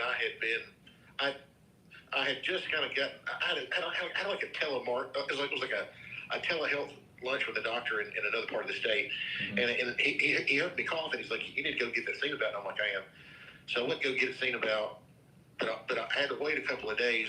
And by the time that I got to my doctor, he was like, he's like, "Parker, you are so sick." He's like, "Why did you wait this long?" He's like, "Do you want to go home or you want to go to the hospital?" I was like, "I want to go to the hospital." And I would say that I got down. They had to put me on a BiPAP at one time, and they were talking about, and I didn't know this because it was about a 24, 40-hour time frame where I was not really coherent. But put it this way, the nurse that took me to the pulmonologist, he knew my brother, and he told my brother, and he told me too. He said, "I didn't think you were going to make it because I was purple or blue or whatever in the face." And so I was probably, I don't know, in the 60s maybe. I mean, or 70s, and I was really bad low. You could have died. You could have died. Yeah, it was terrible. It was terrible. They put me on the BiPAP, but I was in the 80s, man. I was in the 80s, and the nurse comes to me and says, "Hey, we're going to roll you over." And I said, "Oh, you're going to pronate me. Damn it, why didn't we think of that yesterday?" I mean, because I wasn't thinking right. My mind wasn't thinking. I knew about the pronation technique. They rolled my fat ass over, and man, my pulse ox went from like 85 to like 95 in like 2 minutes. Just by rolling me over, man. So that lung tissue that got exposed was good lung, and they were like, "Can you hold this position for a while?" And I'm like, "Damn straight, I can hold this position for a while." And it was at that moment when they rolled me over and I got back up into the 90s. I had hope that I might make it out of there. Did you feel like did it feel like you were drowning? Man, I don't know. I don't know that I felt like I was drowning, man. I just remember just being so out of it, man. And like when they wheeled me in there, man. I just remember the worst part of it was when they put that BiPAP. That's what it's called, right? BiPAP. That it's like the next CPAP. Yeah, so it was like not BiPAP. No, what do they CPAP. call the thing? It's a CPAP. It's like you're like Darth Vader. It's like it's like a mask. It's like forced oxygen, air, and it was and that thing. I had to wear that thing for like 2 weeks, 2 or 3 weeks, man. It was ridiculous, and I remember talking to whoever the rep was, like with the respiratory company, because I found out later, as I was recovering, that they had considered intubating me, and I asked him what the death rate was from intubation. Oh, it's high. It's very high. And he said, "You don't want to know." I said, "Go ahead and tell me. I want to know." No. It was like 90%, man.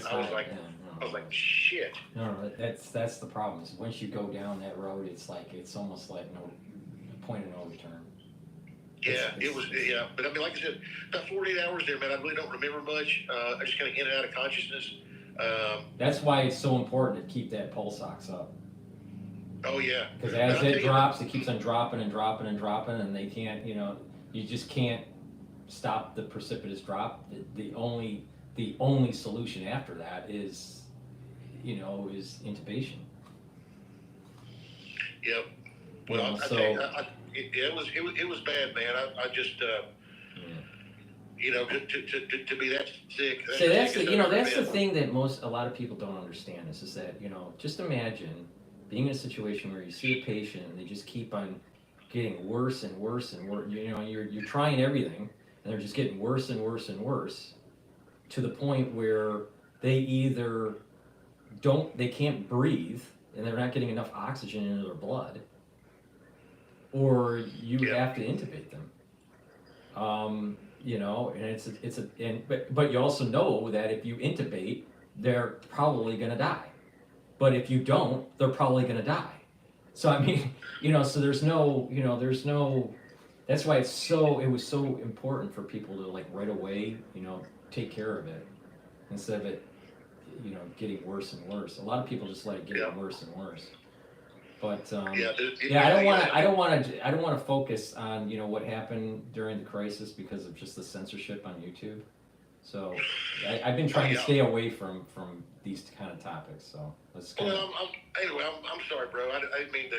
No, it's all right. It's all right. Bad topic lane or whatever, but no, but man, I really appreciate your work, and like I said, I'll try to go to your website and support you any way I can. Great. Thank you. I like the work that you're doing. I just want to call and encourage you, give me an encourager for you, and keep doing what you're doing, man. You're doing a great job, and you're helping a lot of people. So.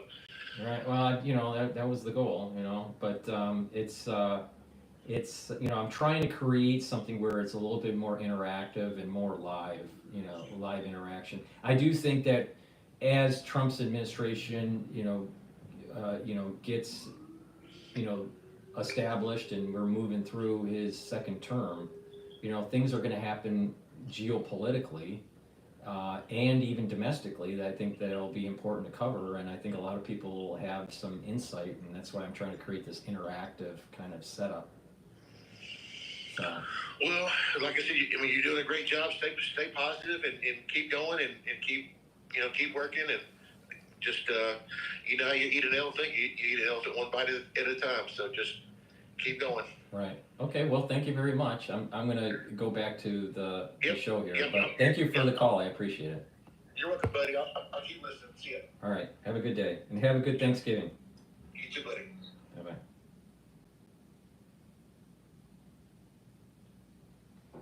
Okay, so just to remind the audience, there are 3 ways to see this live stream: on this channel, on the larger channel, on the other YouTube channel where you see the dashboard of the market, and news, live feed news coming from Dow Jones. And you can also see either version of the live stream on my website, the-studio-reykjavik.com. You just go to broadcast and go to live, drop it down, and then I'll take you to that page, and then you can see the live feed. And you can pick which one you want to see.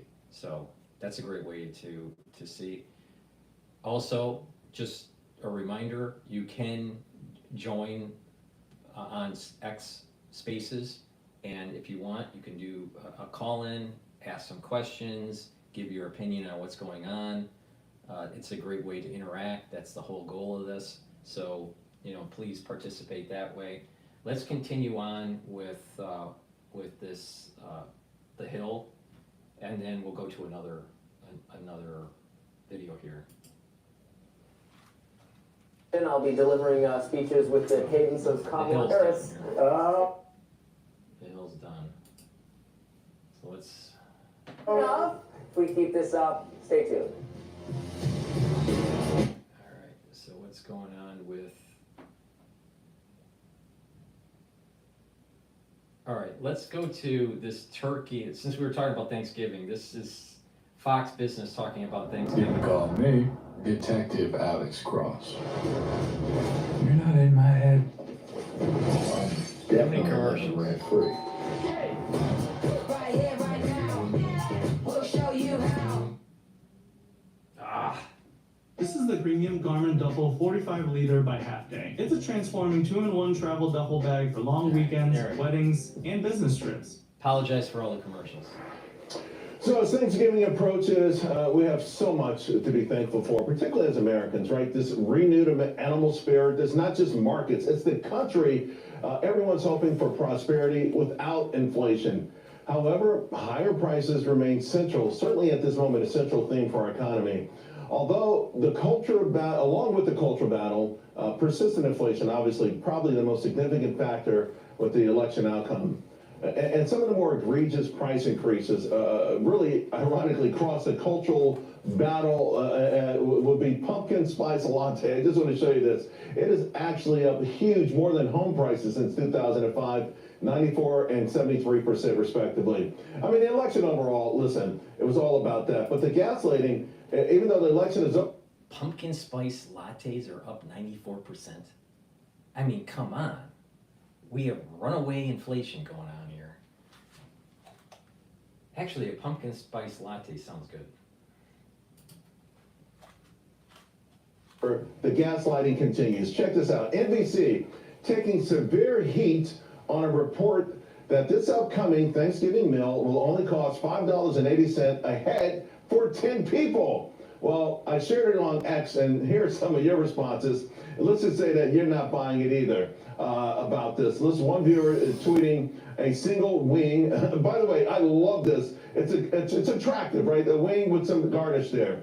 Another writing that this is an insane level of water for NBC to carry for the Biden administration, which I responded to with the lyrics. You remember, he ain't heavy, he's my brother. They're in this together, folks, all the way through. And at least one viewer tweeting out this picture or sending it on X, a hot dog with mustard on it. The NBC numbers look just about right if you're eating hot dogs. Honestly, though, I got to tell you, the number obviously seems extraordinarily low, although it made me think of my favorite Tupac song, Dear Mama, right? The part of the song where he praises his mother for making miracles every Thanksgiving. I can see you coming home after work late. You're in the kitchen trying to fix us a hot plate. Just working with the scraps she was given. And mama made miracles every Thanksgiving. But now the road got rough, you're alone. Trying to raise. You know, I tell you what, ladies, at $5.80, mother will have to make miracles to make this one work. Let's bring in a power panel, all right? Heather Zumaraga's with us, Beverly Hallberg, both two of my favorites. I don't know about you, but for sure, Thanksgiving is a little bit more expensive this year. All right, for sure. I mean, just the ingredients to, make everything. The turkey's more expensive. Everything's more expensive. Now, I'm in New York, too. I mean, I also So with you, Beverly, because for me, this is the more media gaslighting the public. I mean, to me, the real message is that the mainstream media hasn't gotten the real message. The only thing I can come up with is that they're referring to the Hollywood elite who are on Ozempic and have little to no appetite. That's the only thing that makes sense for this number, because we all know you can't even take your family to McDonald's on this dollar amount. So I think you are right, this is gaslighting, and it is the doubling down, refusing to see what is. They're walking in lockstep with the Democrat Party and have failed to do any self-reflection and learn from lessons. They're going to continue to lose viewers, are going to continue to lose people who want to read their so-called news. Heather, your thoughts? Yeah, well, I mean, hey, I love Tupac. Maybe he's still alive, but with $6 turkey, according to NBC, you're going to have to get around, as in I get around to many different grocery stores to find a turkey for less than $6. Completely out of touch with reality. Well, that's why the ratings are also tanking. You mentioned that the election was lost mainly in part due to the fact that the wealthy elite, yeah, they might not eat because they're on Ozempic, but they don't even go to the grocery store if they do eat. They probably have someone do it for them, have it delivered to them, so they're just completely out of touch with reality. Maybe at Chick-fil-A, if they sell turkey, I don't know. for $6. But for 10 people, and it's so funny because I had fun with this pumpkin spice latte chart. I had to use it, right?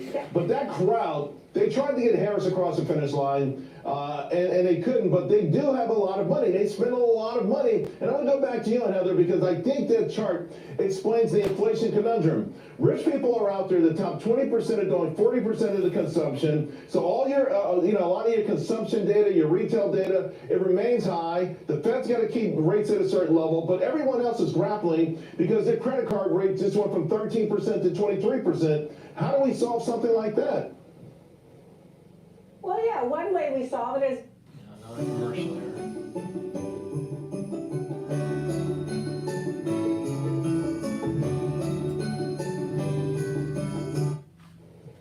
one way we solve it is not blaming small businesses and greedy, evil corporations, which are the words of Ms. Harris and the Biden administration. Remember, if she was elected, she was going to impose those price caps, Charles. I mean, my husband and his family have a food distributor down here in Florida, and they're squeezed. I mean, when your margins are squeezed, your profits decline, he can't compete with the Amazons, the Bezos, and the Whole Foods. And so unless you pass those costs along to the consumer, then yeah, you're in a really tough place. And so I'm glad the new administration, President Trump, is going to come in, rein in some of that wasteful government spending, also lower energy prices, and I think it's going to be a beautiful thing to bring down prices across the board.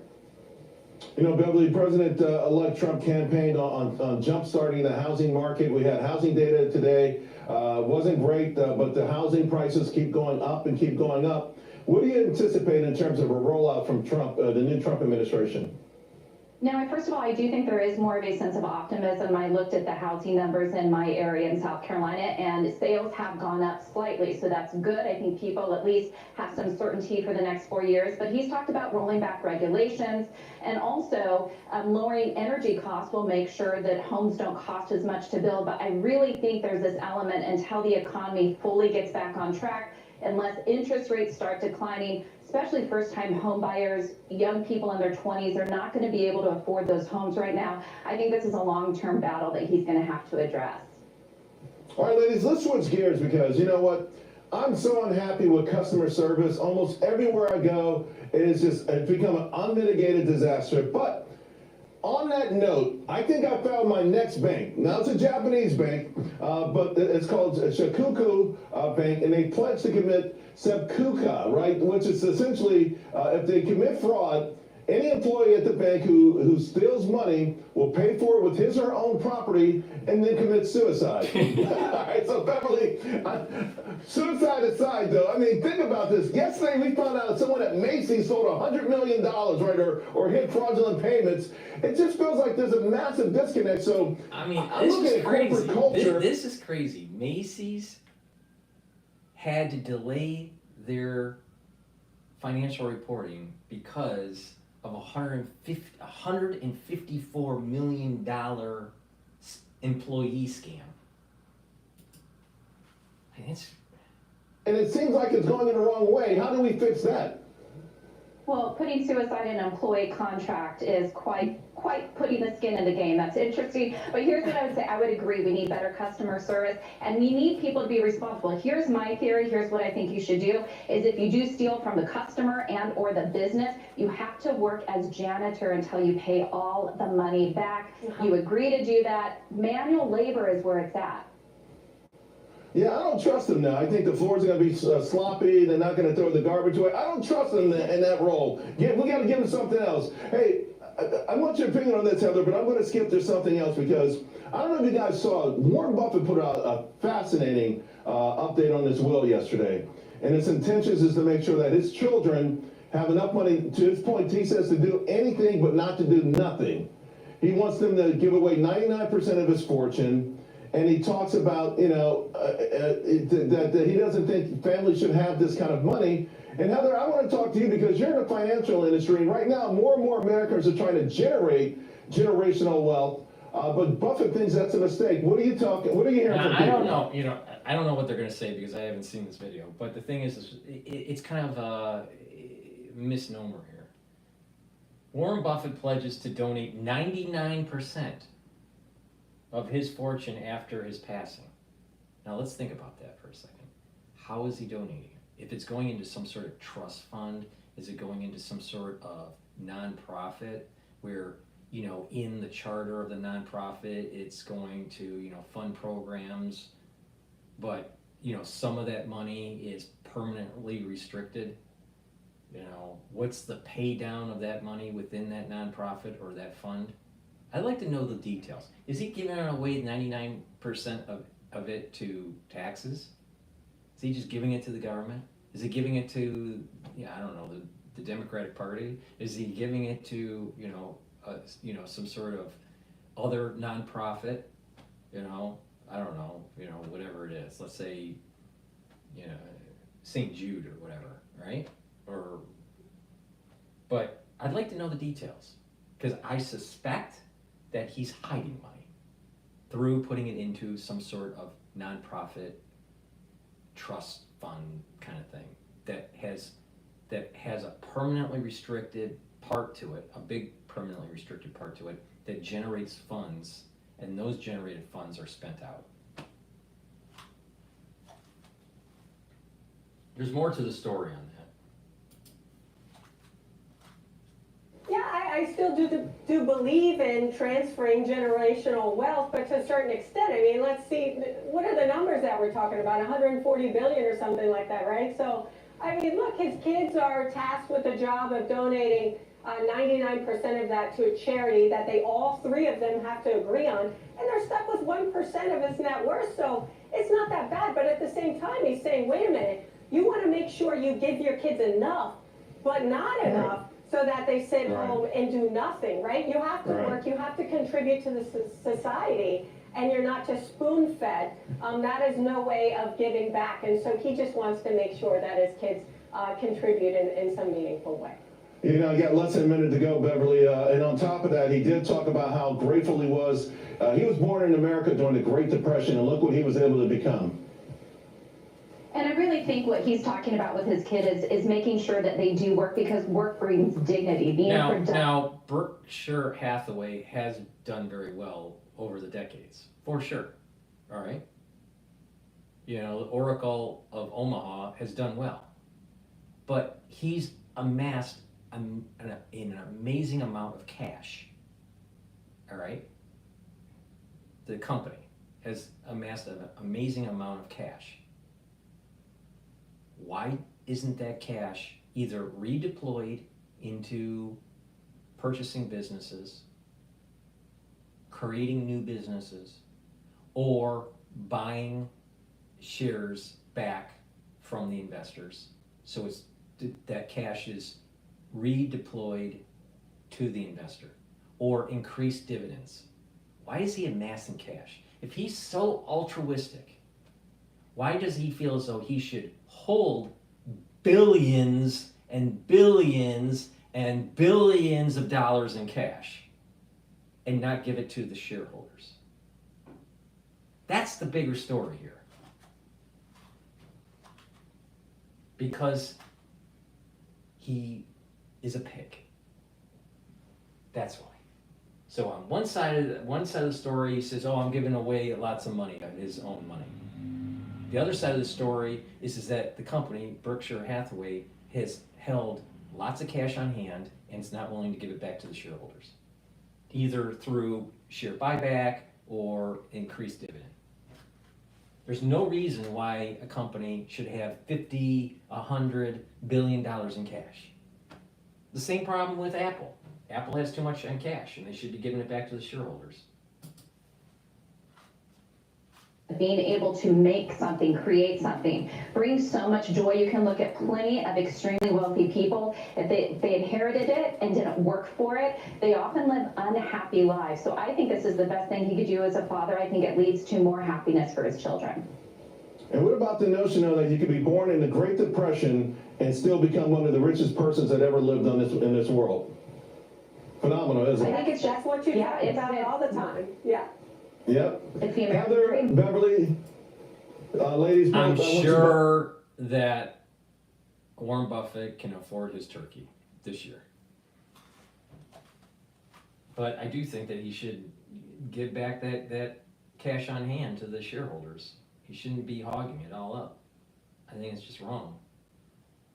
Just wrong. All right, let's take a look at what else is going on in the news here.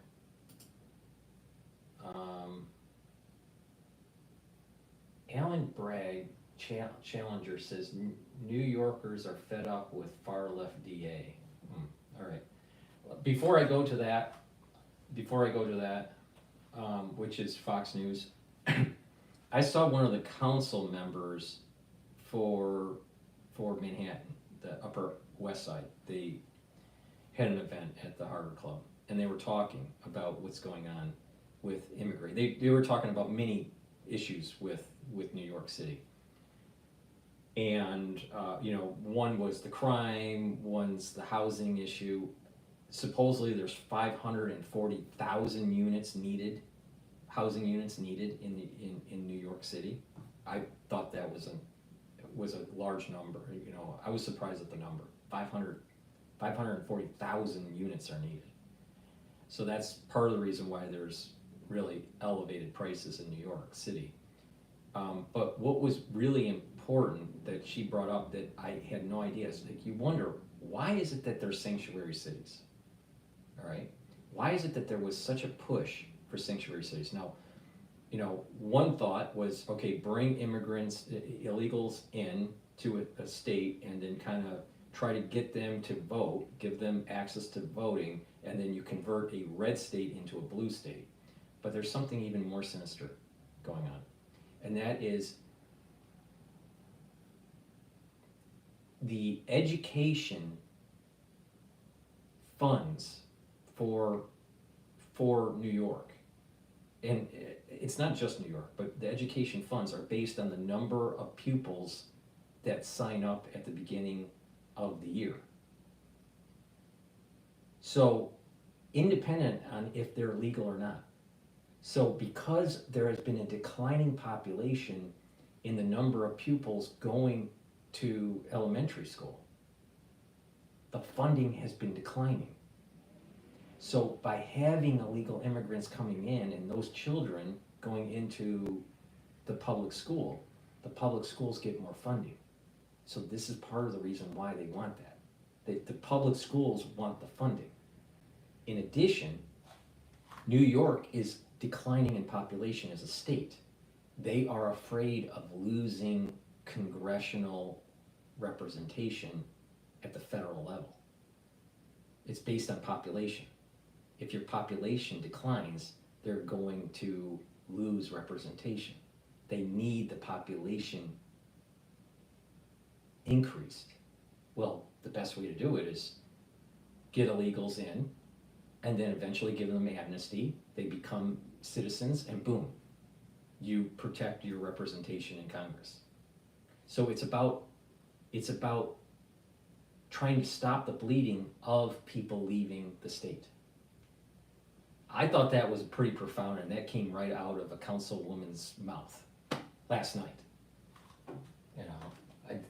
So it is about trying to it is about changing the electoral vote, but also it's about funding at these different departments, especially education department. Because it's all based on the number of pupils that sign up at the beginning of the year.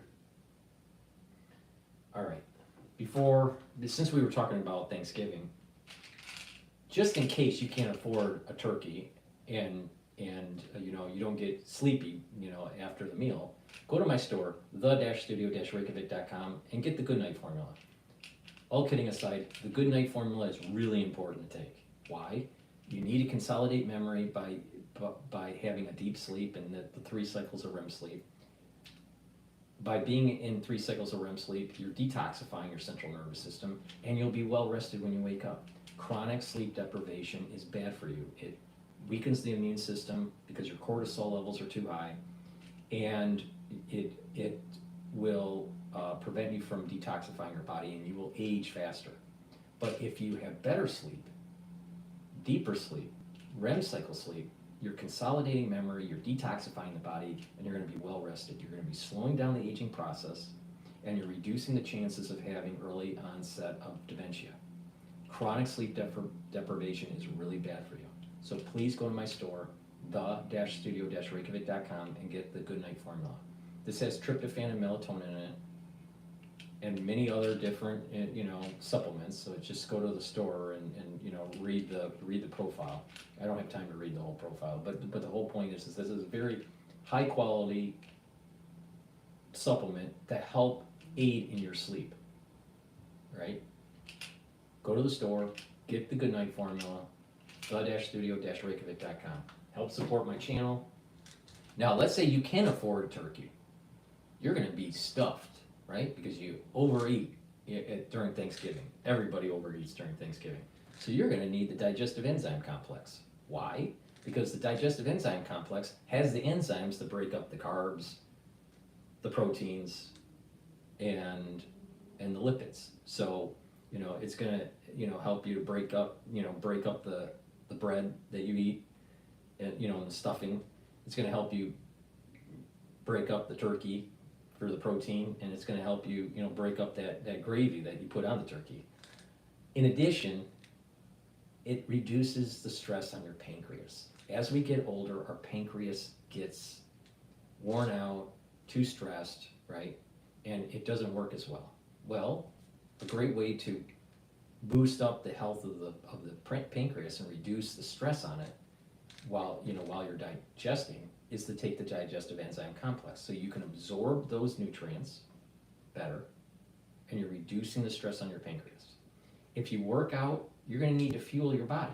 If you're an athlete or you work out regularly, a great way to improve your recovery is to take the digestive enzyme complex, because you're breaking up, you're refueling nutrients, your shakes or your protein drinks or whatever. This helps you to refuel. So it's a dual kind of product. If you work out, it'll help you. If you're a little bit older and you need to reduce the stress on your pancreas, or you have some sort of digestive problem, this will help you. Okay? So please go to my store, the-studio-reykjavik.com, and get the digestive enzyme complex. It's a very high quality product. And you need a good gut biome, all right? So please go to my store, get this Veggie Cap probiotic. It also has turmeric in it, right?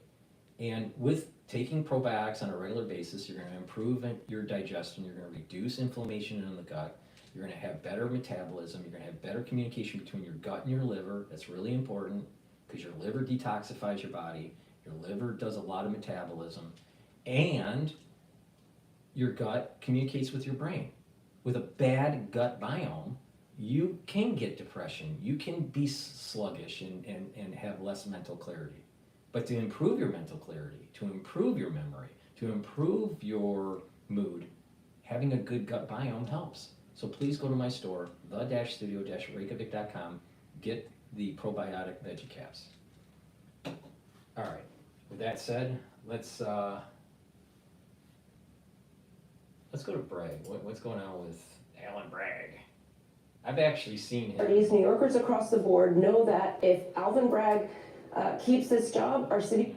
Something that is shocking for me as a parent, gender identity classes for kindergartners. That's what Hillside Elementary School in New York had been teaching, with lesson plans including identifying who you are, expressing identity, and determining your gender pronouns. See, this is the crazy thing. This is the crazy thing about what's going on in New York.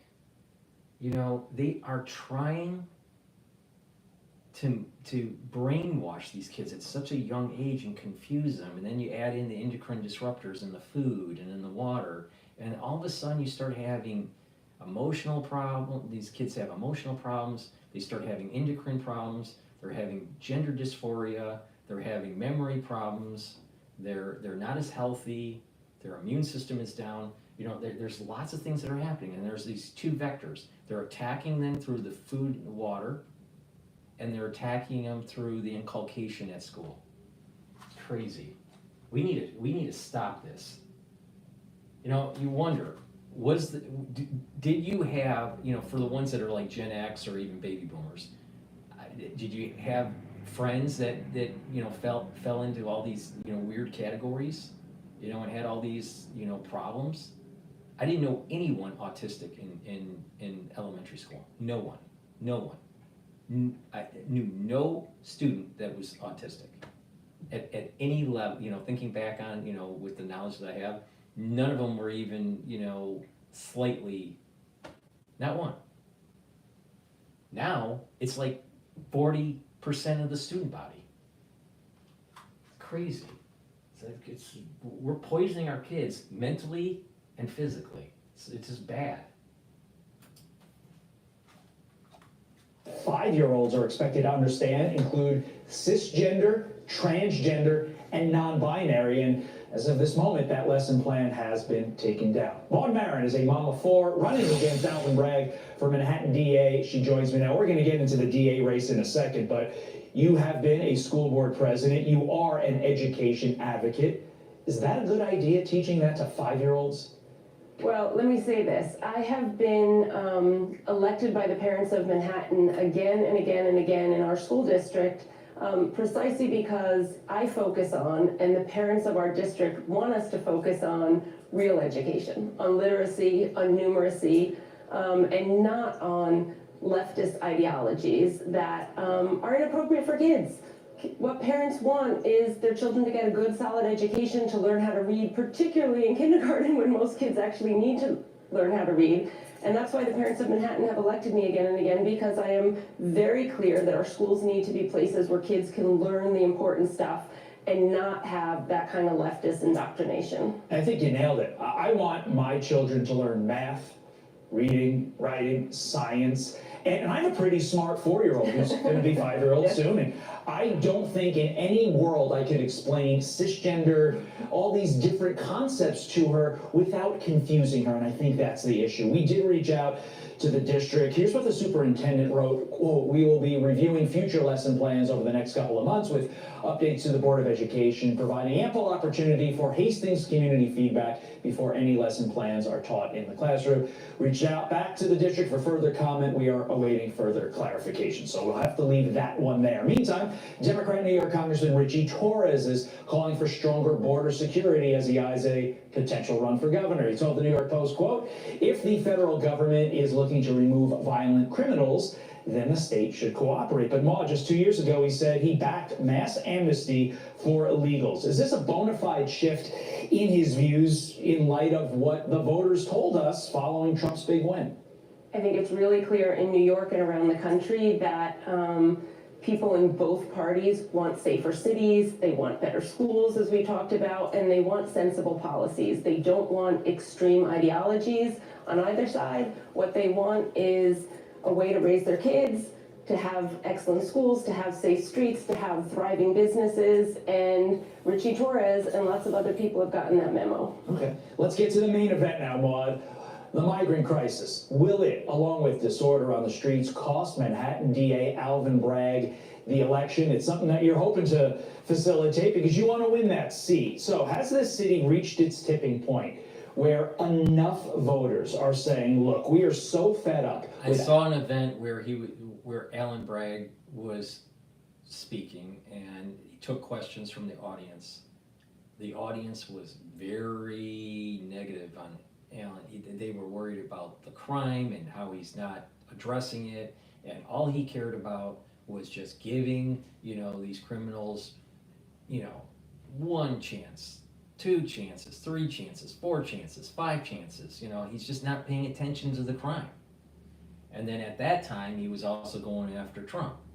He was focused more on Trump than the crime that was going on Broadway.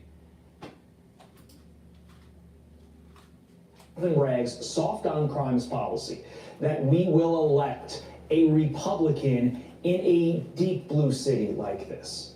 Look, I think at this point it's really not about party. It's about who has the best policies and who has the best ideas and who can really say we will prioritize keeping New Yorkers safe.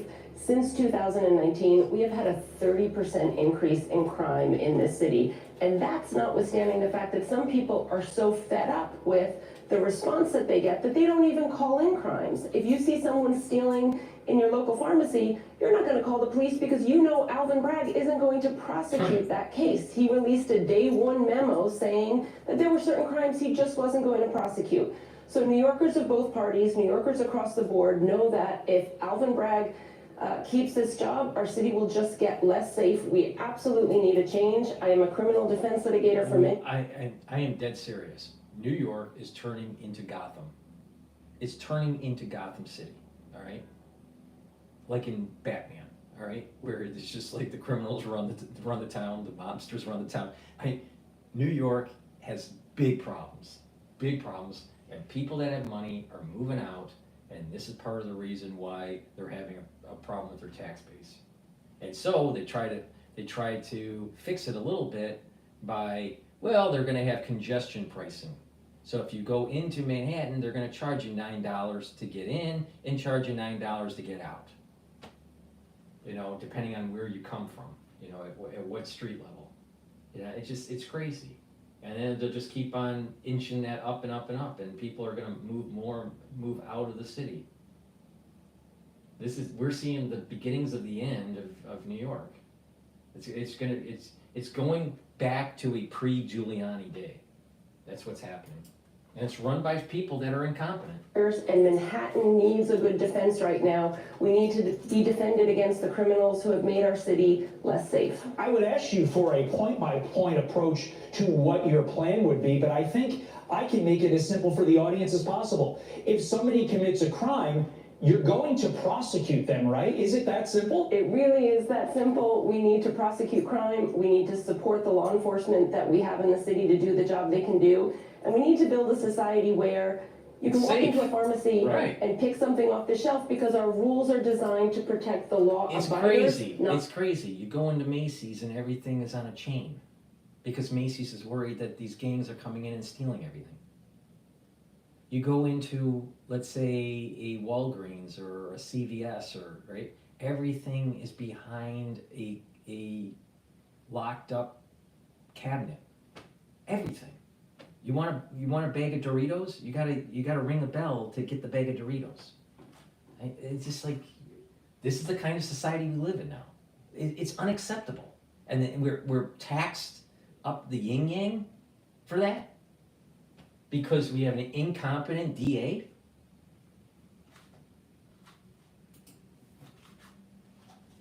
Lawbreakers. Maud Marin, her campaign pitch is, if you elect me to be DA, I will actually do the job of being a DA, as opposed to what Alvin Bragg is doing. We thank you. We're going to be monitoring this race. We've got about a year. It's going to be interesting. Maud Marin, thank you. Thanks, Steph. What it was is a perfect example on how Trump is bad, Orange Man bad. Let's only focus on Trump and let's not worry about inner city crime. That's what was happening under the office of Alvin Bragg. Please go to my store, the-studio-reykjavik.com. Help support my channel. Help support this new setup that I have, for live streaming and all this, by going to the store and getting the products. And it's a dual thing. You're helping support the channel, and you're also helping to support your health. I have this great toothpaste.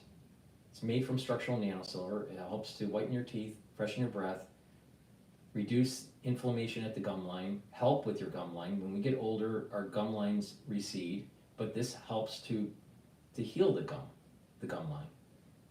In addition, the structural nanosilver toothpaste neutralizes pathogens, and having good oral hygiene is going to help you with your cardiovascular health and prevent valvular disease.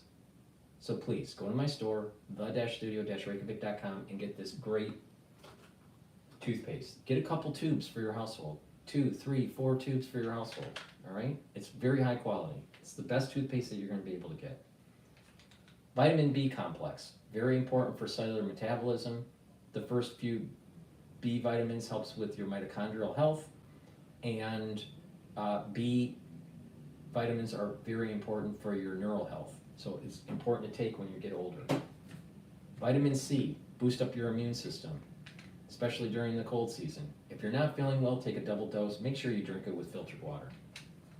And magnesium and zinc, you should be taking every day to boost up your immune system. And again, if you're not feeling well during the cold season, take a double dose. Maybe take one in the morning, take another one in the evening.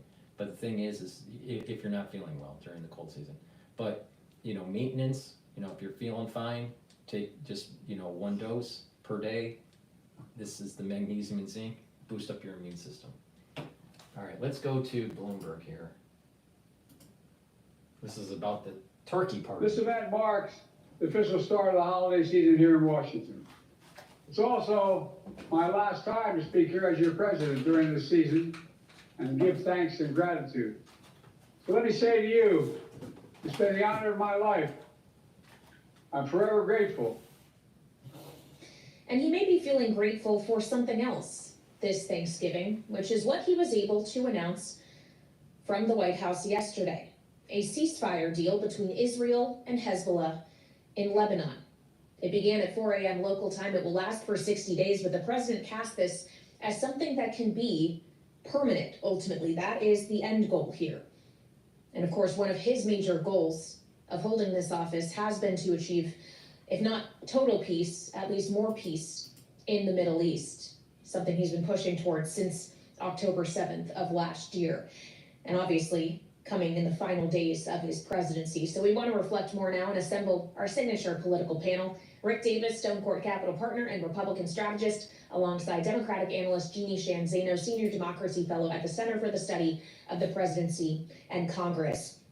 Thank you both for being here on this Thanksgiving Eve. Jeannie, I know we talked about this yesterday, but obviously this is going to be talked about well into the future. It will be written about by historians. And when they look back at the Biden presidency, what is more likely to stand out? The fact that this conflict in the Middle East began while he was in office, or that there were steps toward a ceasefire and at least part of it as he was leaving? Yeah, I think it's going to be a mixed bag. I think it's going to be a little bit of both. And happy Thanksgiving Eve, Kaylee. I should say that first.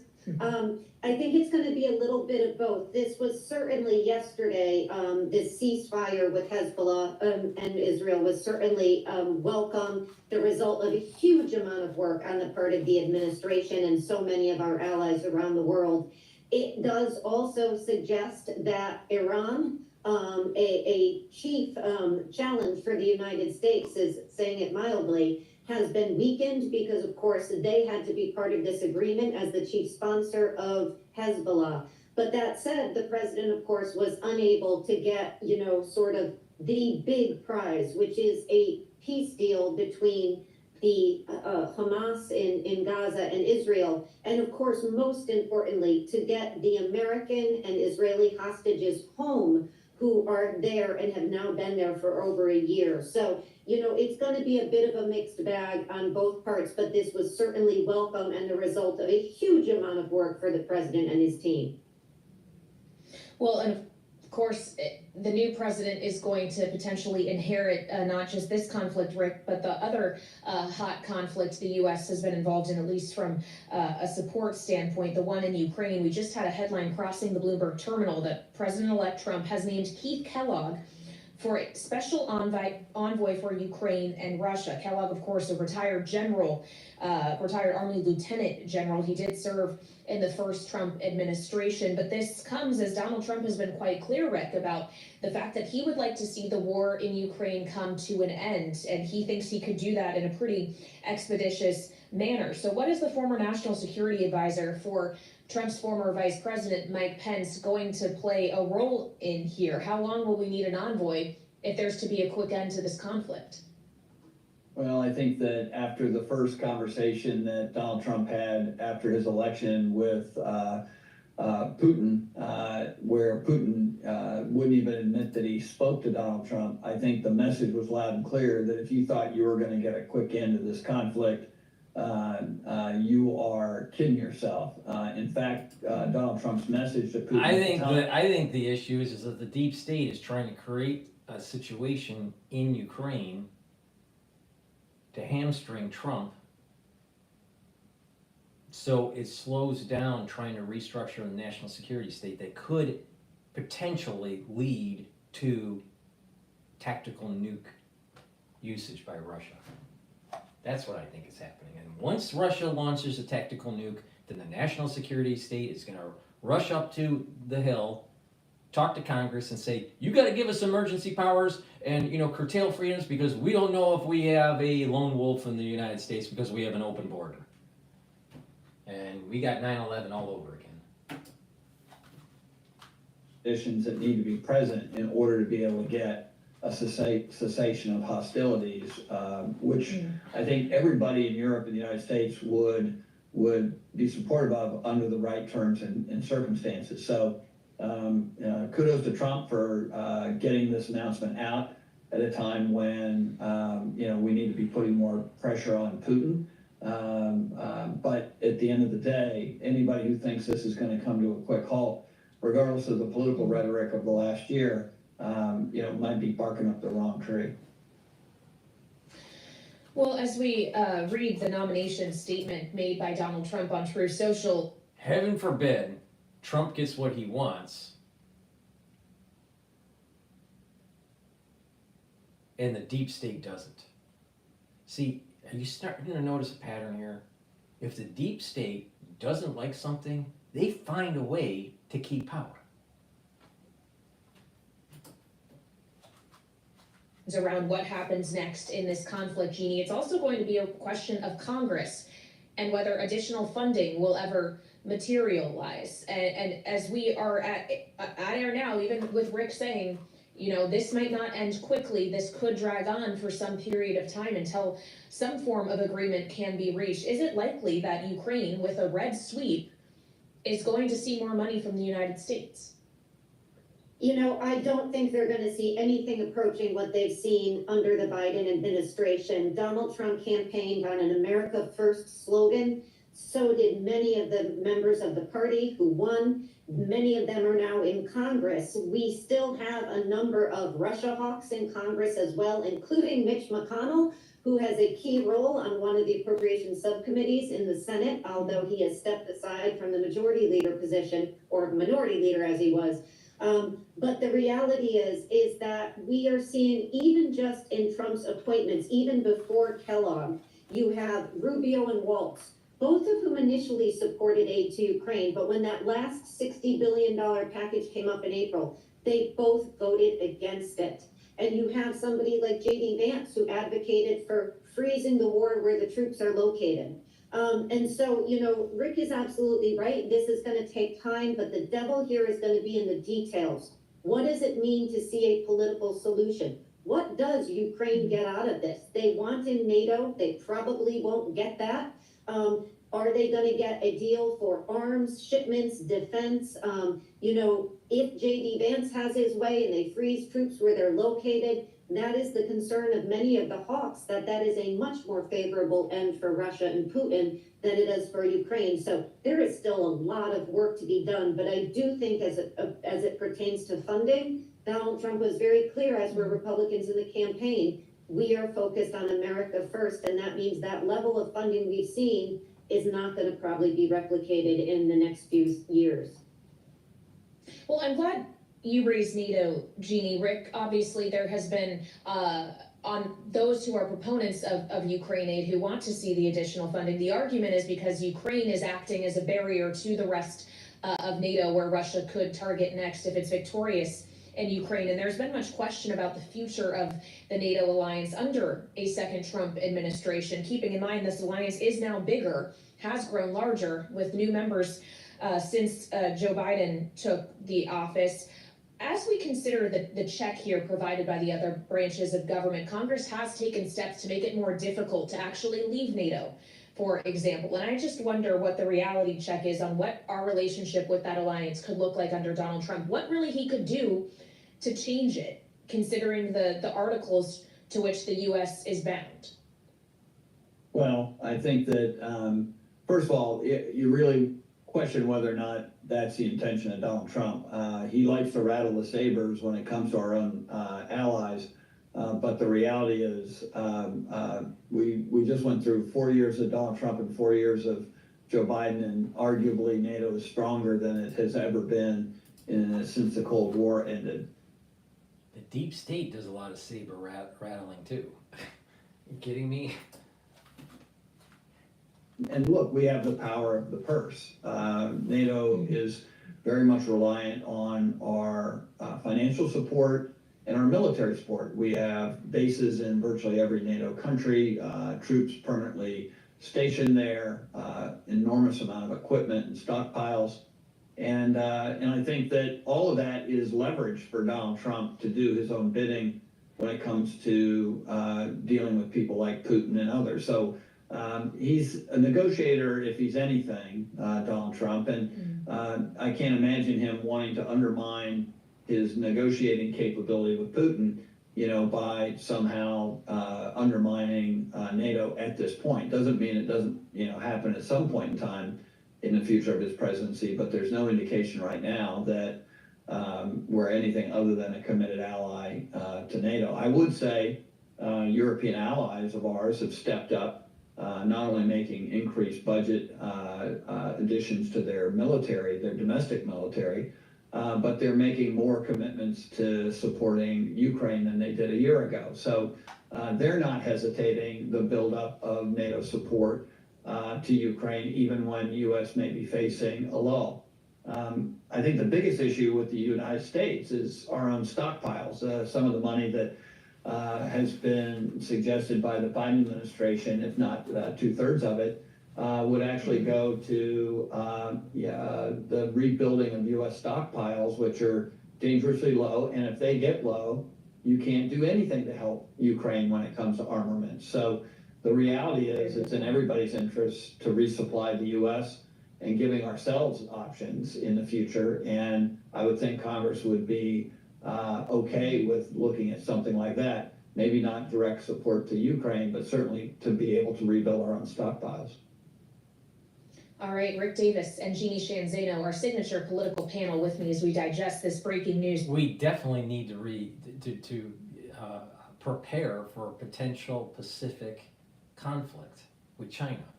We're underprepared, and our Navy keeps on screaming about this for several years. Please go to my store, the-studio-reykjavik.com, and get the multivitamin. This multivitamin is easy to digest, and you need multivitamins as cofactors for your enzymatic activity. You have enzymes in your cells, and they need the proper multivitamins to attach to that enzyme to get the right conformation for proper processing, all right? So take this very high quality multivitamin, go to the store, take a look at the multivitamin profile. Don't have time to go over it, but it's very high quality. You should add this to your stack. In addition, I have Myotrol. Myotrol helps to build muscle, maintain muscle. That's really important when you get older. And if you work out, this is a great way to increase performance and build muscle if you're an athlete or you're just recreationally active. In addition, this helps to boost up your mitochondria. So you need that for energy. You need lots of energy for your muscles, right? So if you're older or if you work out regularly and you want to build muscle, it's a great way to do it. Go to my store, the-studio-reykjavik.com, and get the Myotrol. And lignans, very important to help to boost up your immune system.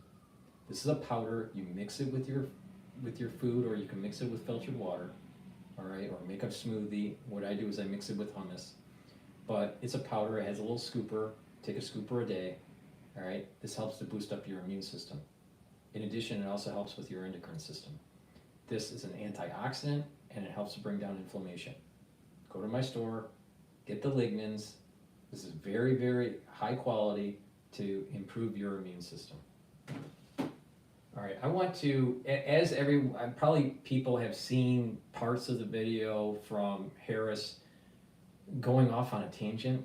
I want to take a look at it from the lens of the Hill. All right, so the title of it is Kamala Harris called out for weird rambling video to supporters.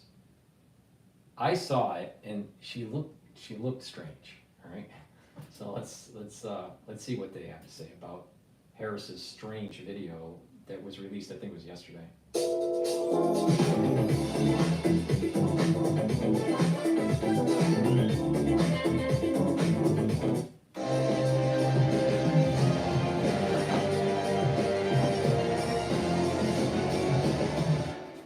Vice President Kamala Harris spoke out for the first time since conceding the presidential race to Donald Trump. Here's a clip of Harris talking to some of her supporters. And it means so much to me and to Governor Walz that you knocked on doors, you called friends, you called in favors. You said, hey, I showed up at your softball game, now I need you to show up at the campaign office. You put in the time, it was personal for you. And you gave all that you could to support our campaign. Because of your efforts, get this, we raised and... Why did she lie to her supporters that she was doing better in the polls? Why did she run a campaign where she collected $1 billion in 107 days and was still $20 million in the hole? Do you really want someone like her running the economy? Really? Short $1.4 billion, almost $1.5 billion. Again, I'll say, the election didn't turn out like we wanted it to. Certainly not as we planned for it to. But understand that the work we put into it was about empowering people. That's the spirit with the work we did. I just have to remind you, don't you ever let anybody take your power from you. You have the same power that you did before November 5th.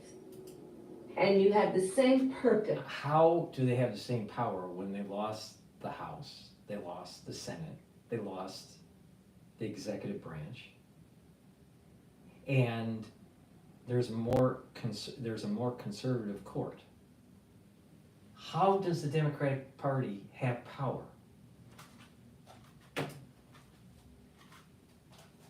That you did. And you have the same ability to engage and inspire.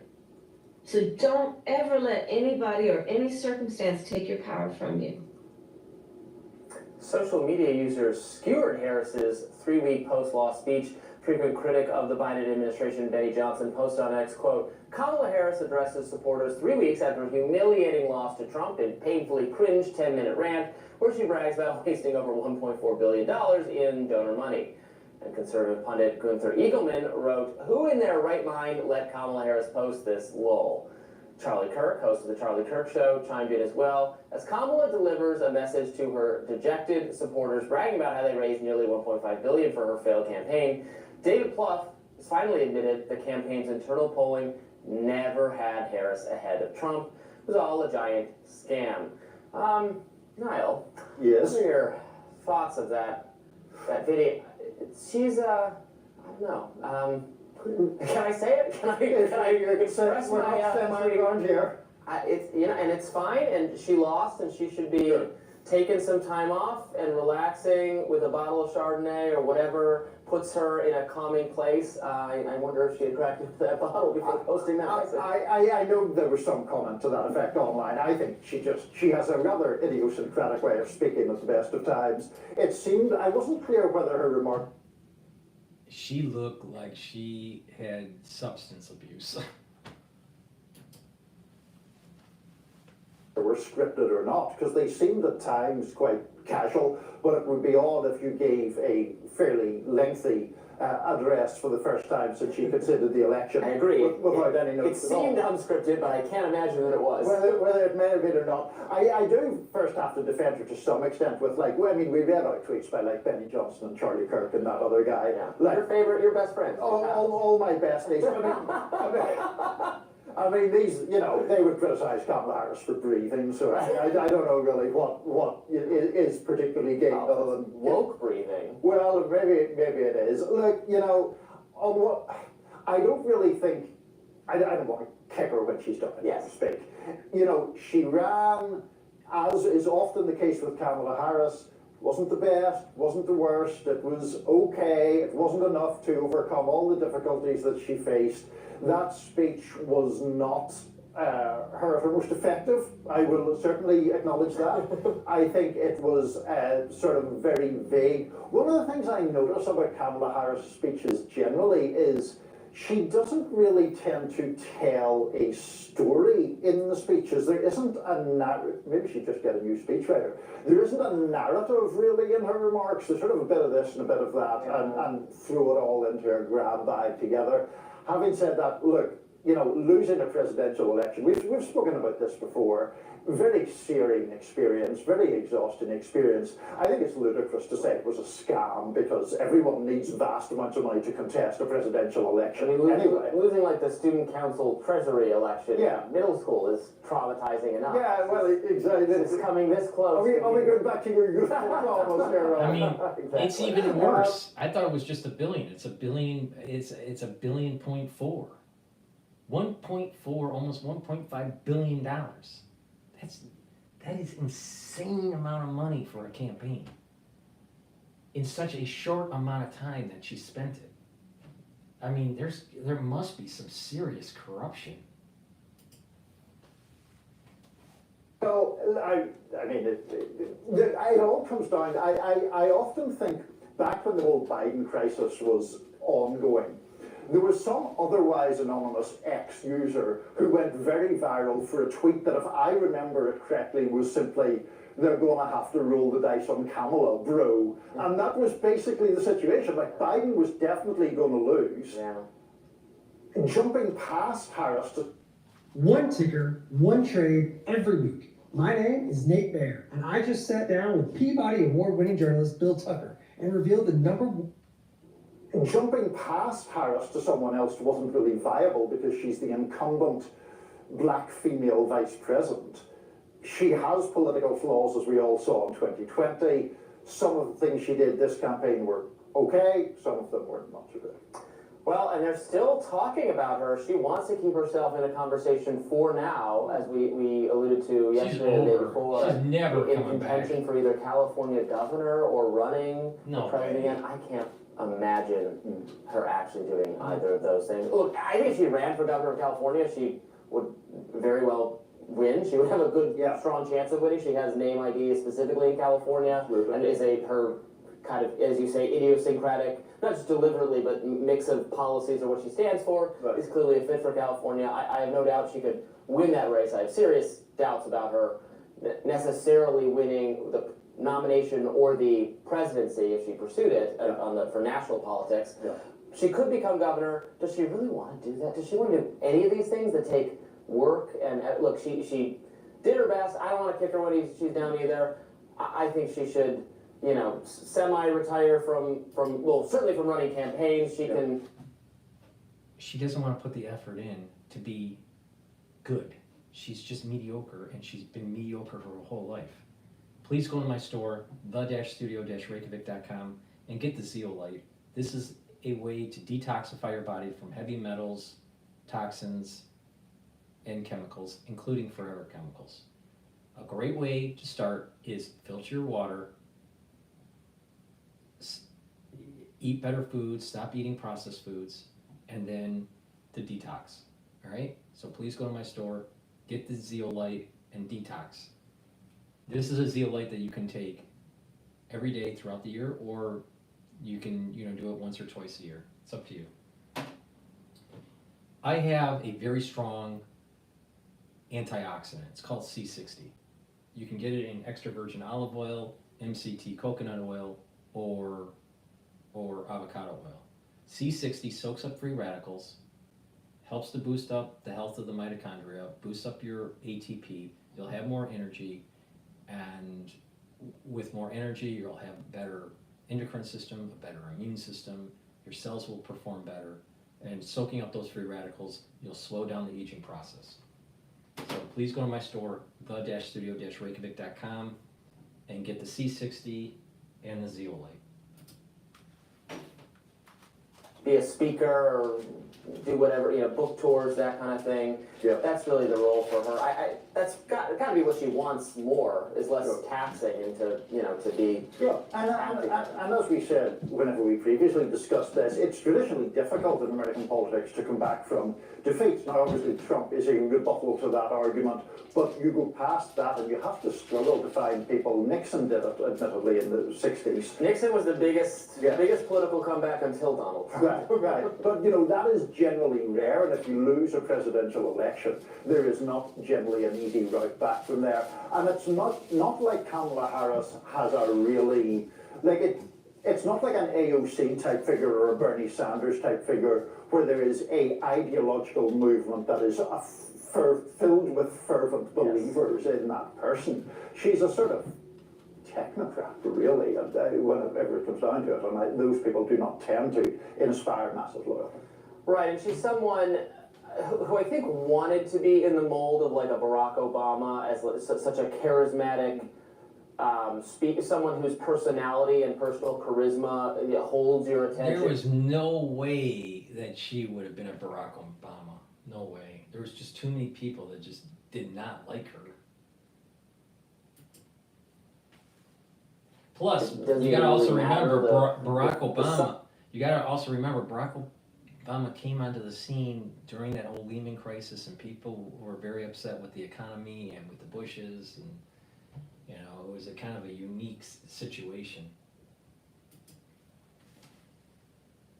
of the things he would say mattered less, or what the policies were mattered less, and progressives and liberals, you know, have been debating since the inception of Obama whether he's a person of the left, or whether he's really a centrist, or what his views actually are, how they've changed, because he certainly was a very, very stridently progressive person earlier on, but none of that really mattered, because it was the vibe, it was the feel of him, before we use the word vibe so frequently to describe everything going on. That's what she wanted to be, but she just doesn't have that raw. She doesn't, which is not an uncommon thing. Barack Obama was unique in that category for being such an effective deliverer of rhetoric and speech. That's what I was actually going to say, a version of that. I think that Democrats have become spoiled to a degree in saying that various candidates are no Obama, and I think that underestimates what an exceptional political figure Barack Obama was. I know, you know, conservative members of our audience will be fuming about that, such a remark. But separating him out from whatever you think of his ideological positions, he's an extraordinarily talented person. Well, and I would say Reagan was as well, in terms of the communications and the delivery of speeches, and of course, but both of their political careers now look far less impressive next to Donald Trump. Returned from the dead, in the presidency. I'm not even saying it in a it's a good thing sort of way. You just have to observe the phenomenon. It is remarkable. I annihilate grunting and. Please go to my store, the-studio-reykjavik.com, and get the structural nanosilver products that I have. I have it in gel form, in a tube form, and in an easy dispenser and easy to carry in your bag. It's a dual-purpose product. It will help to improve your skin. It will neutralize pathogens. It's a great way to use as a skincare. You can put it on your skin. A great way to do it is to put it on your skin before you go to bed, exfoliate in the morning, do that, and what will happen is your skin's clearer and tighter, especially around your face. Also, you can, you know, during the cold season, put this on your hands, around your mouth, around your nose, around your ears, lightly coat your nostrils, and this will neutralize pathogens. So please go to my store, get the structural nanosilver dispenser, put it in your bag, it's easy to carry around. This is important to have in your house. Why? Because we're in the cold season in the United States, and you're gonna have coworkers sick, and you're gonna have people in your household sick, and people that you know sick, so it's really important to be prepared, right? Plus it's a dual purpose product, so please go to my store, get the structural nanosilver gels, they're very high quality. It's the-studio-reykjavik.com. This is going to be the end of the transmission today. I wish everybody a happy Thanksgiving for the ones that do celebrate Thanksgiving. You know, and just be thankful that that you're alive, and that we're moving hopefully in a more positive direction in the country. And you know, everyone needs to just sit back and kind of take stock in what to be thankful for. So thank you for listening. Please go to my store, the-studio-reykjavik.com. Help support my work by purchasing the products, donating on the store. You can donate through Stripe, PayPal, or buy me a coffee. And you know, share the links and ask your social media to follow me. I have a lot of